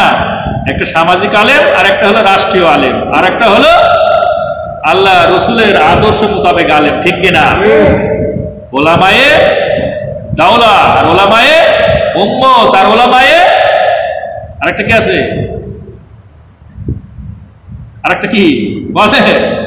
ওলামায়ে দাওলা, ওলামায়ে উম্মত আর ওলামায়ে মিল্লাত। সুতরাং 3 প্রকার আলেমের মধ্যে আল্লাহ ডাক দিলেন যারা নেককার আলেম, যারা নেককার, যারা ওলামায়ে মিল্লাত, আমার নেককার আলেম, তাদের মধ্যে প্রবেশ করো।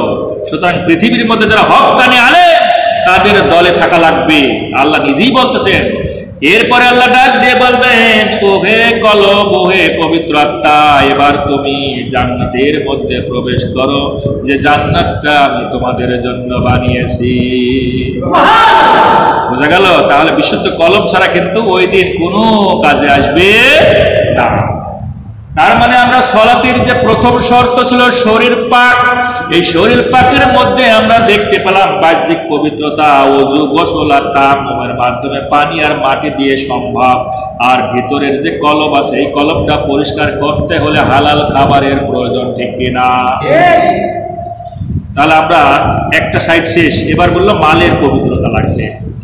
এই সলাতের প্রথম শর্ত, যদি আপনি পবিত্রতা অর্জন করতে চান, তাহলে আমি বলেছিলাম না যে আল্লাহ জান্নাত দিবে দুইটা বিশুদ্ধ পবিত্র জিনিসের মাধ্যমে, একটা হলো জান আর একটা হচ্ছে মাল। ঠিক আছে, এবার মালের ব্যাখ্যা নেন। মাল যে দেওয়া লাগবে, আল্লাহ রাব্বুল আলামিন কোরআনুল কারীম সূরা আল বাকারা, দ্বিতীয়তম সূরা আল বাকারার 276তম আয়াতে কারিমার মধ্যে আল্লাহ ডাক দিয়ে বললেন, যদি তুমি মালের পবিত্রতা অর্জন করতে চাও, ইয়ামহাকুল্লাহুর রিবা, আমি সুদকে ধ্বংস করে দিই, ওয়া ইউরবিস সাদাকাত। আল্লাহ ডাক দিয়ে বললেন, তোমার মাল পবিত্র হবে যদি তুমি দান সদকা খয়রাত করো। তার মানে কি, মালের পবিত্রতা কিসের মাধ্যমে? দান খয়রাতের মাধ্যমে। দান খয়রাতের কথা শুনলে দেখি মাহফিলের লোক থাকে না, আস্তে আস্তে তখন চলে যাওয়ার চিন্তা ভাবনা করে যে বসে থেকে আর লাভ নেই, এখন তো হুজুর অন্যদিকে চলে গেছে, এখন এই দান খয়রাতের বিষয় নিয়ে চলে আসলো। কিন্তু আল্লাহ সুবহানাহু ওয়া তাআলা নিজে ঘোষণা দিচ্ছেন যে তোমার মাল পবিত্রতা হবে দান খয়রাতের মাধ্যমে। তুমি যদি দান খয়রাত করো, আল্লাহ রাস্তায় ব্যয় করো, ইনফাক ফি সাবিলিল্লাহ, আল্লাহ রাস্তায় যদি তুমি খরচ করো, আল্লাহ বললেন তোমার মালটা পবিত্র হয়ে যাবে। নামি দামি মুফাসসিরগণ এই মালের আবার কিন্তু ব্যাখ্যা দিয়েছেন 5টা, একটা নয়, 2টা নয়, 5টা হলো মালের ব্যাখ্যা। মালের শাব্দিক অর্থ, পারিভাষিক অর্থ কয়টা? 5টা। এই মাল মানে হলো তোমার নেককার স্ত্রী। তার মানে সলাতের প্রথম শর্ত, প্রথম যে আহকাম শরীর পাক, এই শরীর পাক করতে গেলে আপনার কিন্তু ওই বাড়ির মালটাও কিন্তু পবিত্র করা লাগবে। মাল মানে হলো নেককার স্ত্রী, ঠিক কিনা? আল্লাহ রাব্বুল আলামিন ডাক দিয়ে বললেন, তোমার নেককার স্ত্রীর যদি পবিত্রতা তোমাকে অর্জন করা লাগে, তাহলে অবশ্যই তোমাকে তার দেনমোহর পরিশোধ করা লাগবে। কি করা লাগবে? আর কথা বলতেছে না। দেনমোহর পরিশোধ করেননি কে? হাত তুলে দেখান তো, দেখেন তো কে হাত তুলেছে। তার মানে সবাই দেনমোহর পরিশোধ করেছেন। এখন যদি বাড়ির চাষিদেরকে, বোনদেরকে যদি জিজ্ঞাসা করা হয় সত্যি কি দেনমোহর পরিশোধ করেছে, বলবে আর বলেন না হুজুর, ওই বাসর ঘরে সে করোনার মতো অসহায়ের মতো হাতখানা জোর করে বলছে, আর তুমি বাসর ঘরে ডিস্টার্ব করো না, আজকের মতো তুমি দেনমোহরটা মাফ করে দাও, পরবর্তী তোমার দেনমোহর পরিশোধ করে দেব। এইভাবে যে আকুতি কাকুতি মিনতি করে দেনমোহর কিন্তু মাফ হবে না। মারা যাওয়ার পর তখন দৌড় মারে ওই বোনের কাছে, চাষির কাছে, যে দেনমোহর কি পরিশোধ হয়েছে না হয়নি, বলে না? মৃত্যুর পর এটা কিন্তু জিজ্ঞাসা করেই করে। সুতরাং আমি বড়ইচড়া সকল মা বোনদের সচেতন থাকতে বলবো এই জন্য যে যদি আপনার দেনমোহর পরিশোধ না করে, আজকে আপনি বলবেন হুজুরে যে ওয়াজ শুনে এসেছো, আগে দেনমোহর পরিশোধ করো, এরপরে আমার হাতের খাবার খাও। কারণ দেনমোহর কি ফরজ। আল্লাহ রাব্বুল আলামিন নিজেই বললেন, মালের পবিত্রতা যদি অর্জন করতে চাও, মালের 5টা অর্থ। একটা অর্থ হলো তোমার নেককার স্ত্রী, আর এই নেককার স্ত্রীর যদি পবিত্রতা আপনি অর্জন করতে চান, অবশ্যই তাদের দেনমোহর পরিশোধ করা লাগবে। এই কথাটা কোরআনুল কারীম সূরা নিসা নারী দিয়ে একটা সূরা দিলেন, সূরা নিসা, চতুর্থতম সূরা নিসার চতুর্থতম আয়াত আপনি খুলে দেখেন, আল্লাহ রাব্বুল আলামিন বললেন তোমরা স্বতঃস্ফূর্তভাবে তোমার স্ত্রীদের তাদের হক এই দিন মোহরটা পরিশোধ করে দাও। ঠিক না? ঘুমাচ্ছে এখন এই দিন মোহরের কথা বলেছে আর ঘুমাচ্ছে না, ঘুমাইলে হবে না।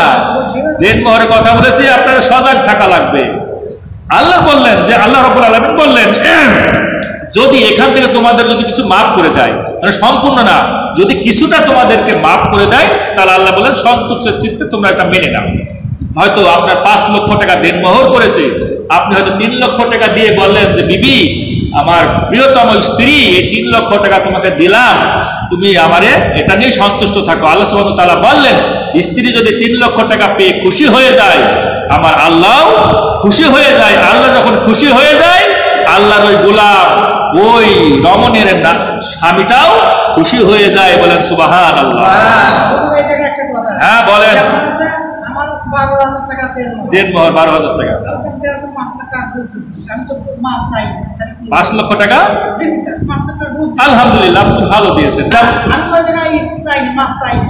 আপনি কেন যাবেন? আপনি তো আরো বেশি দিয়ে দিয়েছেন। যেমন আমার অনেকে প্রশ্ন করে, হুজুর তো বলে যে দেনমোহর দিয়েছো নাকি, দেনমোহর দিয়েছো নাকি, তো হুজুর কি দেনমোহর পরিশোধ করছে নাকি? তো আমি আমার 5 লক্ষ টাকা দেনমোহর আমারই করেছিল। আল্লাহ রহমতে আমি তার কুষ্টিয়ার বুকে একটা বাড়ি উপহার দিচ্ছি, যেখানে প্রায় 25 লক্ষ টাকা খরচ হচ্ছে।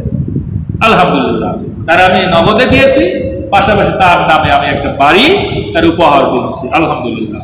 এর জন্য আমাদের খুশি হই, আমাদের স্ত্রীদেরকে তাদের যে হক, এই হকটা আদায় করা লাগবে। শোনেন, মনোযোগ দিয়ে শুনে নেন, কথাগুলো অন্তরের মধ্যে গেঁথে নেন। দ্বিতীয় অর্থ, এই মালের দ্বিতীয় অর্থ হলো আল্লাহ রাব্বুল আলামিন এই মাল দিয়ে বুঝালেন আপনার যত জনবল আছে, যত লোক সংখ্যা আছে, এই মাল মানে হলো জনগণ, লোকবল, জনশক্তি। তার মানে আপনি যদি পরিবারের কর্তা হন, পরিবারের যত সদস্য আছে সকল সদস্যর কিন্তু আপনি কর্তা, আর তারা হলো আপনার জনবল। একজন মেম্বার, এই বড়ইছাড়ার যিনি মেম্বার, সমস্ত বড়ইছাড়ার মানুষগুলো হলো ওই মেম্বারের জনবল। ঠিক কিনা? যিনি চেয়ারম্যান, ওই ইউনিয়নের যত মানুষ আছে সমস্ত মানুষগুলো হলো চেয়ারম্যানের জনবল। এই বাংলাদেশে যেখানে এমপি আছে, পুরো থানার যতগুলো মানুষ আছে সমস্ত মানুষগুলো হলো ওই এমপির জনবল। ঠিক কিনা? এই বাংলাদেশের যিনি প্রধানমন্ত্রী, এই প্রধানমন্ত্রীর সমস্ত মানুষগুলো হলো জনবল। ঠিক কিনা? এই জনবলের পবিত্রতা অর্জন করা লাগবে। জনবলের পবিত্রতা যদি আপনি অর্জন করতে না পারেন, আপনি নিজেই শুধু পবিত্রতা অর্জন করলেন, আর জনগণ কি খেলো, কি পড়লো, কিভাবে আছে, এটা যদি আপনি খেয়ালও না করেন, পবিত্রতা হবে না। বড়ইছাড়ার মানুষ আসলে কি অবস্থায় আছে, কি খাচ্ছে, এগুলো যদি আমরা কর্তৃপক্ষ না দেখি তাহলে কিন্তু আমাদের পবিত্রতা হবে না। মসজিদে এসে সালাত আদায় করবে আর শরীর পাক হবে না। 3 নম্বর অর্থ হলো মালের 3 নম্বর অর্থ আল্লাহ রাব্বুল আলামিন ডাক দিয়ে বললেন তুমি যদি মাল পবিত্র করতে চাও অবশ্যই তোমার ধন সম্পদ পবিত্র করা লাগবে, যেটা আমি আলোচনা করে দিয়েছি।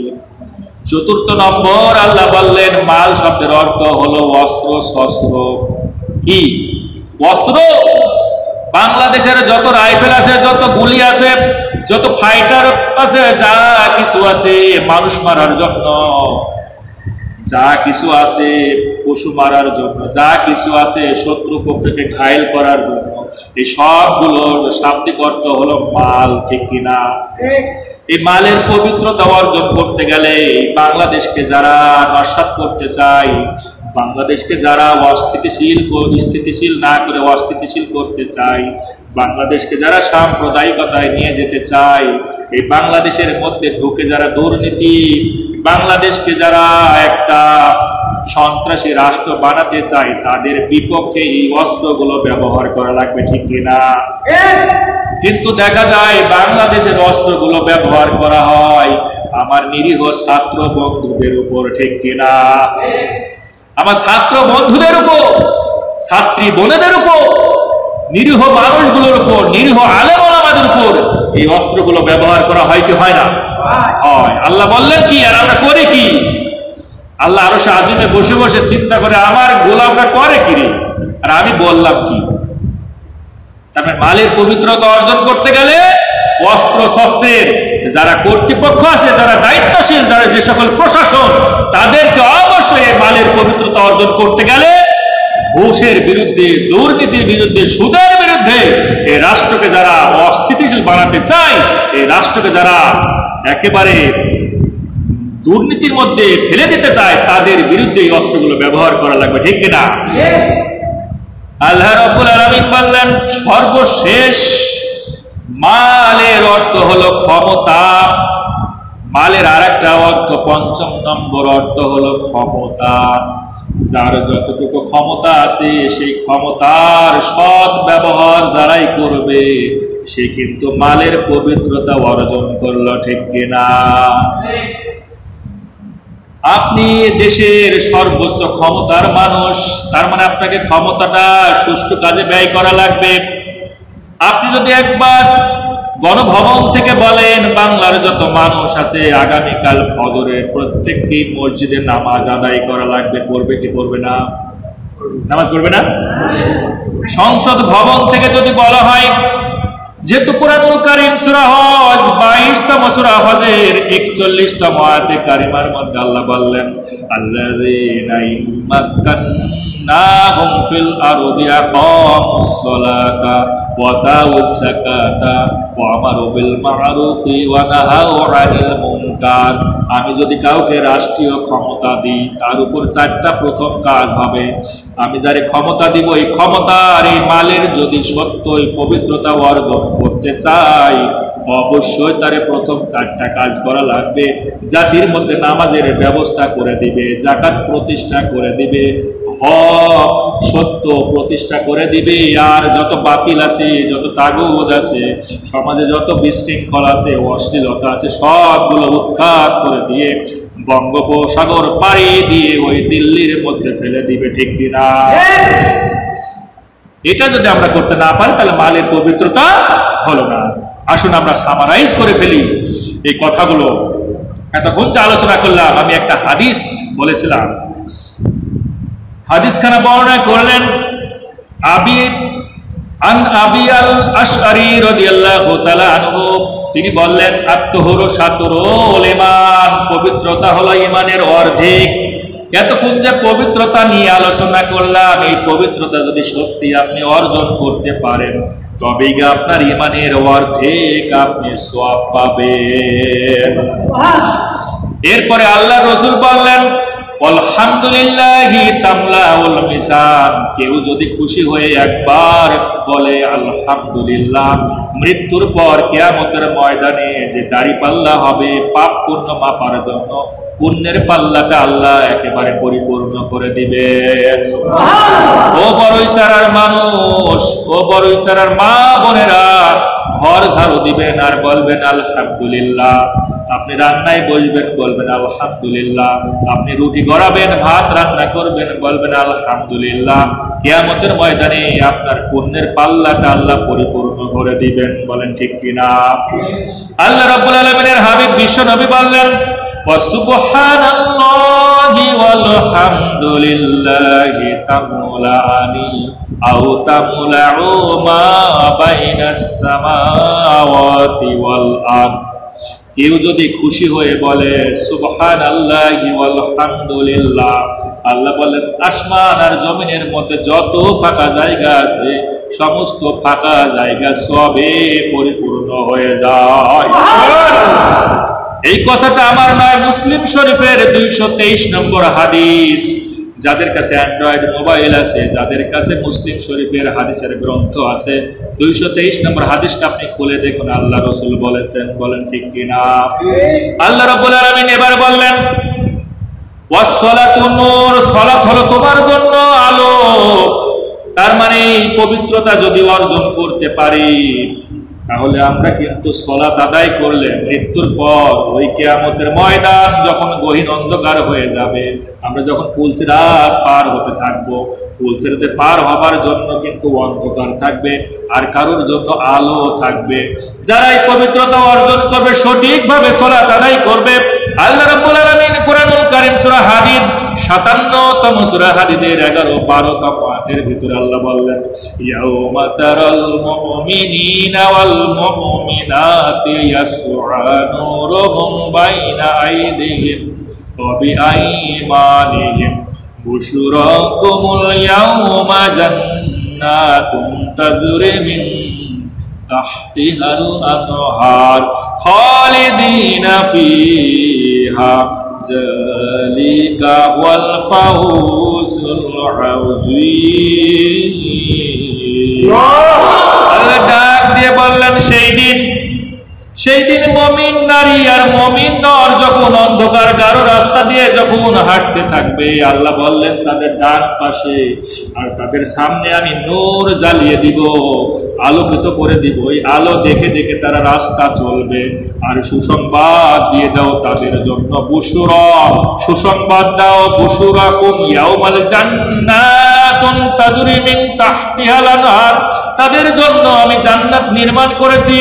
রাস্তা ধরে ধরে, ওই আলোকিত রাস্তা ধরে ধরে আমার জান্নাতের মধ্যে তারা প্রবেশ করবে। শুধু জান্নাতের মধ্যে প্রবেশ করবে তা নয়, খালিদিনা ফিহা, একবার যখন জান্নাতের মধ্যে চলে যাবে সারাটা জীবন, চিরকাল তারা জান্নাত থেকে আর কখনো বের হবে না। আল্লাহ বলেন, যালিকা হুয়াল ফাউজুল আযীম, এটা আমি রবের পক্ষ থেকে তাদের জন্য মহা পুরস্কার দিলাম, কারণ তারা সালাতের মধ্যে শরীর পাক, এই শরীর পাক পবিত্রতা তারা অর্জন করেছে, ঠিক কিনা? আল্লাহ রাব্বুল আলামিনের হাবিব বললেন, ওয়াস সাদাকাতু বুরহান, যারা দান খয়রাত করে, দান খয়রাত তাদের জন্য হলো দলিল। আপনার মাঠে যে জমিগুলো আছে, দলিল যদি না থাকে ওই জমির কিন্তু আপনি পাশেও যেতে পারবেন না। পারবেন না। তার মানে দলিল যার, জমি কিন্তু তার। আল্লাহ রাব্বুল আলামিনের হাবিব বিশ্বনবী বললেন, ওয়াসসাদাকাতু বুরহান, যারা দান খয়রাত করবে কাল কিয়ামতের ময়দানে ওটা সার্টিফিকেট, দলিল হিসাবে তার জন্য আমি ব্যবস্থা করে দিব। এবার আল্লাহর হাবিব বিশ্বনবী বললেন,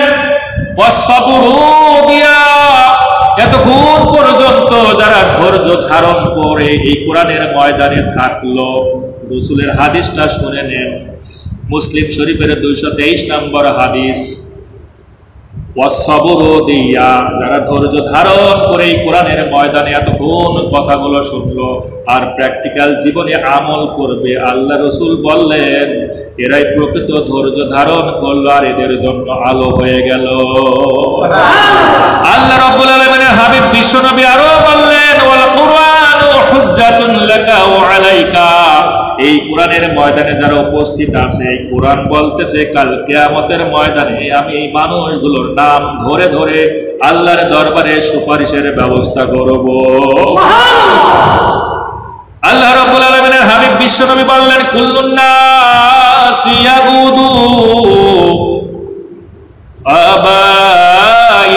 ফাবাইন নাফসাহু ফামুতিকুহা আও মুবিকুহা, প্রত্যেকটা দিন এই পৃথিবীর সমস্ত মানুষ সকাল বেলায় কেউ জাহান্নাম ক্রয় করে, আবার কেউ জান্নাত ক্রয় করে।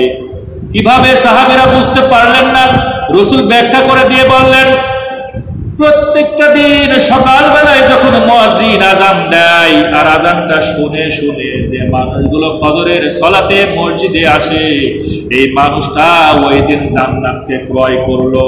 আর যে মানুষগুলো ফজরের সালাতের আযান শোনার পর মসজিদে আসলো না, সকাল বেলায় ঘুম থেকে উঠে বাজারের দিকে রওনা করলো, এই মানুষটা হলো জাহান্নাম ক্রয় করলো। এই হলো হাদিসের ব্যাখ্যা। আর আমরা যতক্ষণ আলোচনা করলাম তার দলিল। আল্লাহ রাব্বুল আলামিন আজকের এই আলোচনা থেকে আমাদের এই তৌফিক দান করুক যে সালাতের যে 13টা ফরজ তার প্রথম ফরজ হলো শরীর পাক। আর এই শরীর পাক নিয়ে আলোচনা করতে গিয়ে আমরা এতক্ষণ যা শুনলাম আমি আর রিপ্লে করব না, আমার আর ধৈর্য কুলাচ্ছে না। কারণ হচ্ছে যে মাইকের যে অবস্থা, হয়তো প্রতিবেশী বা গ্রামবাসী শুনতে পাচ্ছে, কিন্তু আমি মনে করি যে মাইকের কোনো শব্দই হচ্ছে না, অর্থাৎ আমি কঠিন গলার উপর চাপ দিয়ে আপনাদেরকে কথাগুলো শোনাচ্ছি। এত কষ্ট নিয়ে আসলে কথা বলা ঠিক হবে না। আল্লাহ রাব্বুল আলামিন আজকের এই আলোচনা থেকে আমাদেরকে একেবারে মৃত্যু পর্যন্ত যেন এই কোরআনের উপর আর রাসূলের আদর্শের উপর যেন প্রতিষ্ঠিত রাখুন, বলেন আমিন। এই বড়ছড়া সকল মানুষকে আল্লাহ কবুল করুন, বলেন আমিন। আল্লাহুম্মা আমিন সুম্মা আমিন। রব্বানা জালামনা আনফুসানা ওয়া ইল্লাম তাগফির লানা ওয়া তারহামনা লানাকুনান্না মিনাল খাসিরিন। ربنا لا تزغ قلوبنا بعد إذ هديتنا وهب لنا من لدنك رحمة إنك أنت الوهاب. ربنا آتنا في الدنيا حسنة وفي الآخرة حسنة وقنا عذاب النار. رب ارحمهما كما ربياني صغيرا. اللهم انس وحشتي في قبري. اللهم انس وحشتي في قبري. اللهم ارحمني بالقرآن العظيم واجعله لي إماما ونورا وهدى ورحمة. اللهم ذكرني منه ما نسيت وعلمني منه ما جهلت وارزقني تلاوته آناء الليل وآناء النهار واجعله لي حجة يا رب العالمين. اللهم اغفر لي حينا وميتنا وشاهدنا وغائبنا وكبرنا وصغيرنا وذكرنا وانسانا. اللهم من احييته منا فحيه على الاسلام ومن توفيته منا فتوفاه على الايمان. রব্বুল আলামিন, রাত যত গভীর হয় তোমার রহমতের দরজা তত খুলে যায়। রব্বুল আলামিন, রাত যত গভীর হয় তোমার ক্ষমার দরজা আমাদের জন্য তত খুলে যায়। মাথার উপর তামাম জীবনের সমস্ত গুনাহগুলো নিয়ে তোমার রহমতের দরজায়, তোমার গুনার দরজায়, তোমার ক্ষমার দরজায় আল্লাহ কাঙ্গালের মতো আমরা হাত তুলেছি। দয়া করে মায়া করে তুমি আমাদের গুনাহগুলো মওকুফ করে দাও। আল্লাহ রাব্বুল আলামিন, গুনাহগুলো তো মাফ করে দিবার বিনিময়ে গুনার পরিমাণ সওয়াব তুমি আমাদের আমলনামায় দিয়ে দাও। রব্বুল আলামিন, আমাদের মধ্যে অনেকের বাবা নাই, মা নাই, পিতৃকুলের আত্মীয় নাই, মাতৃকুলের আত্মীয় নাই, শ্বশুর পক্ষের শাশুড়ি পক্ষের অনেকেই নাই। সকলের জন্য প্রাণ খুলে গভীর রজনীতে দোয়া করি রব, ওই কবরগুলোকে তুমি জান্নাতের বাগিচা বানায়া দাও। রাত যতই গভীর হোক না কেন, বাবা মা যদি বেঁচে থাকে, রব বাসায় ফিরলে সকলেও ঘুমালে বাবা মা ঘুমায় না। বাবা মা চেতন থাকে, জাগ্রত থেকে দেখে চিন্তা করে আমার সন্তান বাইরে কি অবস্থায় আছে। কতদিন হলো বাসায় ফিরি, একবারের জন্য মা বলে না, বাবাও বলে না, আবার সন্তান বাইরে রাতের বেলা কোথায় আছে, কি করতেছে, আবার সন্তানগুলো কি বিপদে পড়েছে, একবারের জন্য বাবা মা আর খোঁজ নেয় না। বাবা মা গহীন কবরে ঘুমিয়েছে, তুমি দয়া করে মায়া করে যে বাবা মা পৃথিবীর আলো দেখালো, যে বাবা মা দুনিয়ার মায়া দেখালো, যে বাবা মা আমাদের প্রতিষ্ঠিত করলো, যে বাবা মা ঘর দিল, বাড়ি দিল, যে বাবা মা আমাদেরকে চাকরি ব্যবস্থা করে দিল, যে বাবা বাবা মাথার ঘাম পায়ে ফেলে সমস্ত সম্পদগুলো আমাদেরকে দিয়েছে, আজকে সেই বাবা মা এমন জায়গায় ঘুমিয়ে আছে। তোমার কাছে অন্তর থেকে দোয়া চাই, তোমার কাছে অন্তর থেকে অ্যাপ্লিকেশন করে দরখাস্ত করি, আমাদের ওই গরিব, আমাদের ওই জনম দুঃখিনী বাবা মাকে তুমি খবরে কাঁদায়ও না। আল্লাহ গো, কবরের মধ্যে আমাদের বাবা মাকে তুমি জান্নাতের ব্যবস্থা করে দাও, জান্নাতের সঙ্গে সংযোগ করে দাও। রব্বুল আলামিন, তামাম বাংলাদেশে আল্লাহ বন্যায় আক্রান্ত মানুষগুলো কষ্ট পায়, কত শিশু, কত মেয়ে, কত ভাই, কত বোন, কত বৃদ্ধ আল্লাহ পানিতে এসে জীবন খানা দিয়েছে। আল্লাহ বন্যায় বিপদে পড়ে ঘর বাড়ি উচ্ছেদ হয়ে গিয়েছে, পশু পাখি পর্যন্ত সব হারিয়েছে। আল্লাহ তুমি এই বাংলাদেশকে তোমার রহমত দিয়ে, তোমার করুণা দিয়ে বাংলার জমিনকে তুমি উর্বরতা দিয়ে দাও। বাংলার জমিনের মধ্যে তুমি আবার সমৃদ্ধশালী করে দাও। যে সকল ভাইগুলো ক্ষতিগ্রস্ত হয়েছে তুমি ক্ষতি পুষিয়ে দাও। রব্বুল আলামিন, আসমানের বালা আসমানে নিয়ে দাও, জমিনের বালা তুমি জমিনে দাবায়া দাও। আল্লাহ, কাফেররা মাথা ছাড়া দিয়েছে, পুরো বিশ্ব থেকে মুসলিম নিধন করার জন্য চক্রান্ত করে পৃথিবীর মানচিত্র থেকে তোমার ইসলাম, তোমার মুসলিম শব্দটা তারা পৃথিবীর মানচিত্র থেকে মুছে দিতে চায়। আল্লাহ, আবু জেহেল চেষ্টা করেছিল, তুমি জাহান্নামে পাঠিয়েছ। আব্দুল্লাহ বিন উবাই চেষ্টা করেছিল, তুমি পাঠিয়েছ জাহান্নামে। আল্লাহ রাব্বুল আলামিন ফেরাউনকে, নমরুদকে, সকলকে তুমি পাঠিয়েছ জাহান্নামে। আজকের এই জমিনে যারাই তোমার ইসলামকে ফু দিয়ে নিভিয়ে দিতে চাই, প্রত্যেককেই তুমি আবু জেহেলের কাতারে শামিল করে দাও। রব্বুল আলামিন, এই বড়ইচারার সকল মা বোন, সকল বাবাদেরকে তুমি কবুল করে দাও। সম্পদে বরকত দিয়ে দাও, পরিবারে বরকত দিয়ে দাও, স্বামী স্ত্রীর মধ্যে মহব্বত পয়দা করে দাও, সন্তানাদির মধ্যে তুমি খাস রহমত দিয়ে দাও, ছাত্র ছাত্রীদের ব্রেন ভালো করে দাও। আল্লাহ, খাদ্যে বরকত দিয়ে দাও, হালাল উপার্জন করার শক্তি তুমি আমাদেরকে দিয়ে দাও। আজকের আলোচনাটুকু তুমি আমাদের কাল কিয়ামতের ময়দানে নাজাতের ফয়সালা করে দাও। ইয়া রব, করম তো अगर करे ये कुरानुल करीमेर महफिल के कियामत के दिन मुसीबत का हम लोगों को नाजात के वसीला बना दे। रब्बिरहमहुमा कमा रब्बयानी सगीरा। सुबहान रब्बिका रब्बिल इज्जति अम्मा यासिफून व सलामुन अलल मुरसलीन वल्हम्दुलिल्लाहि रब्बिल आलामीन।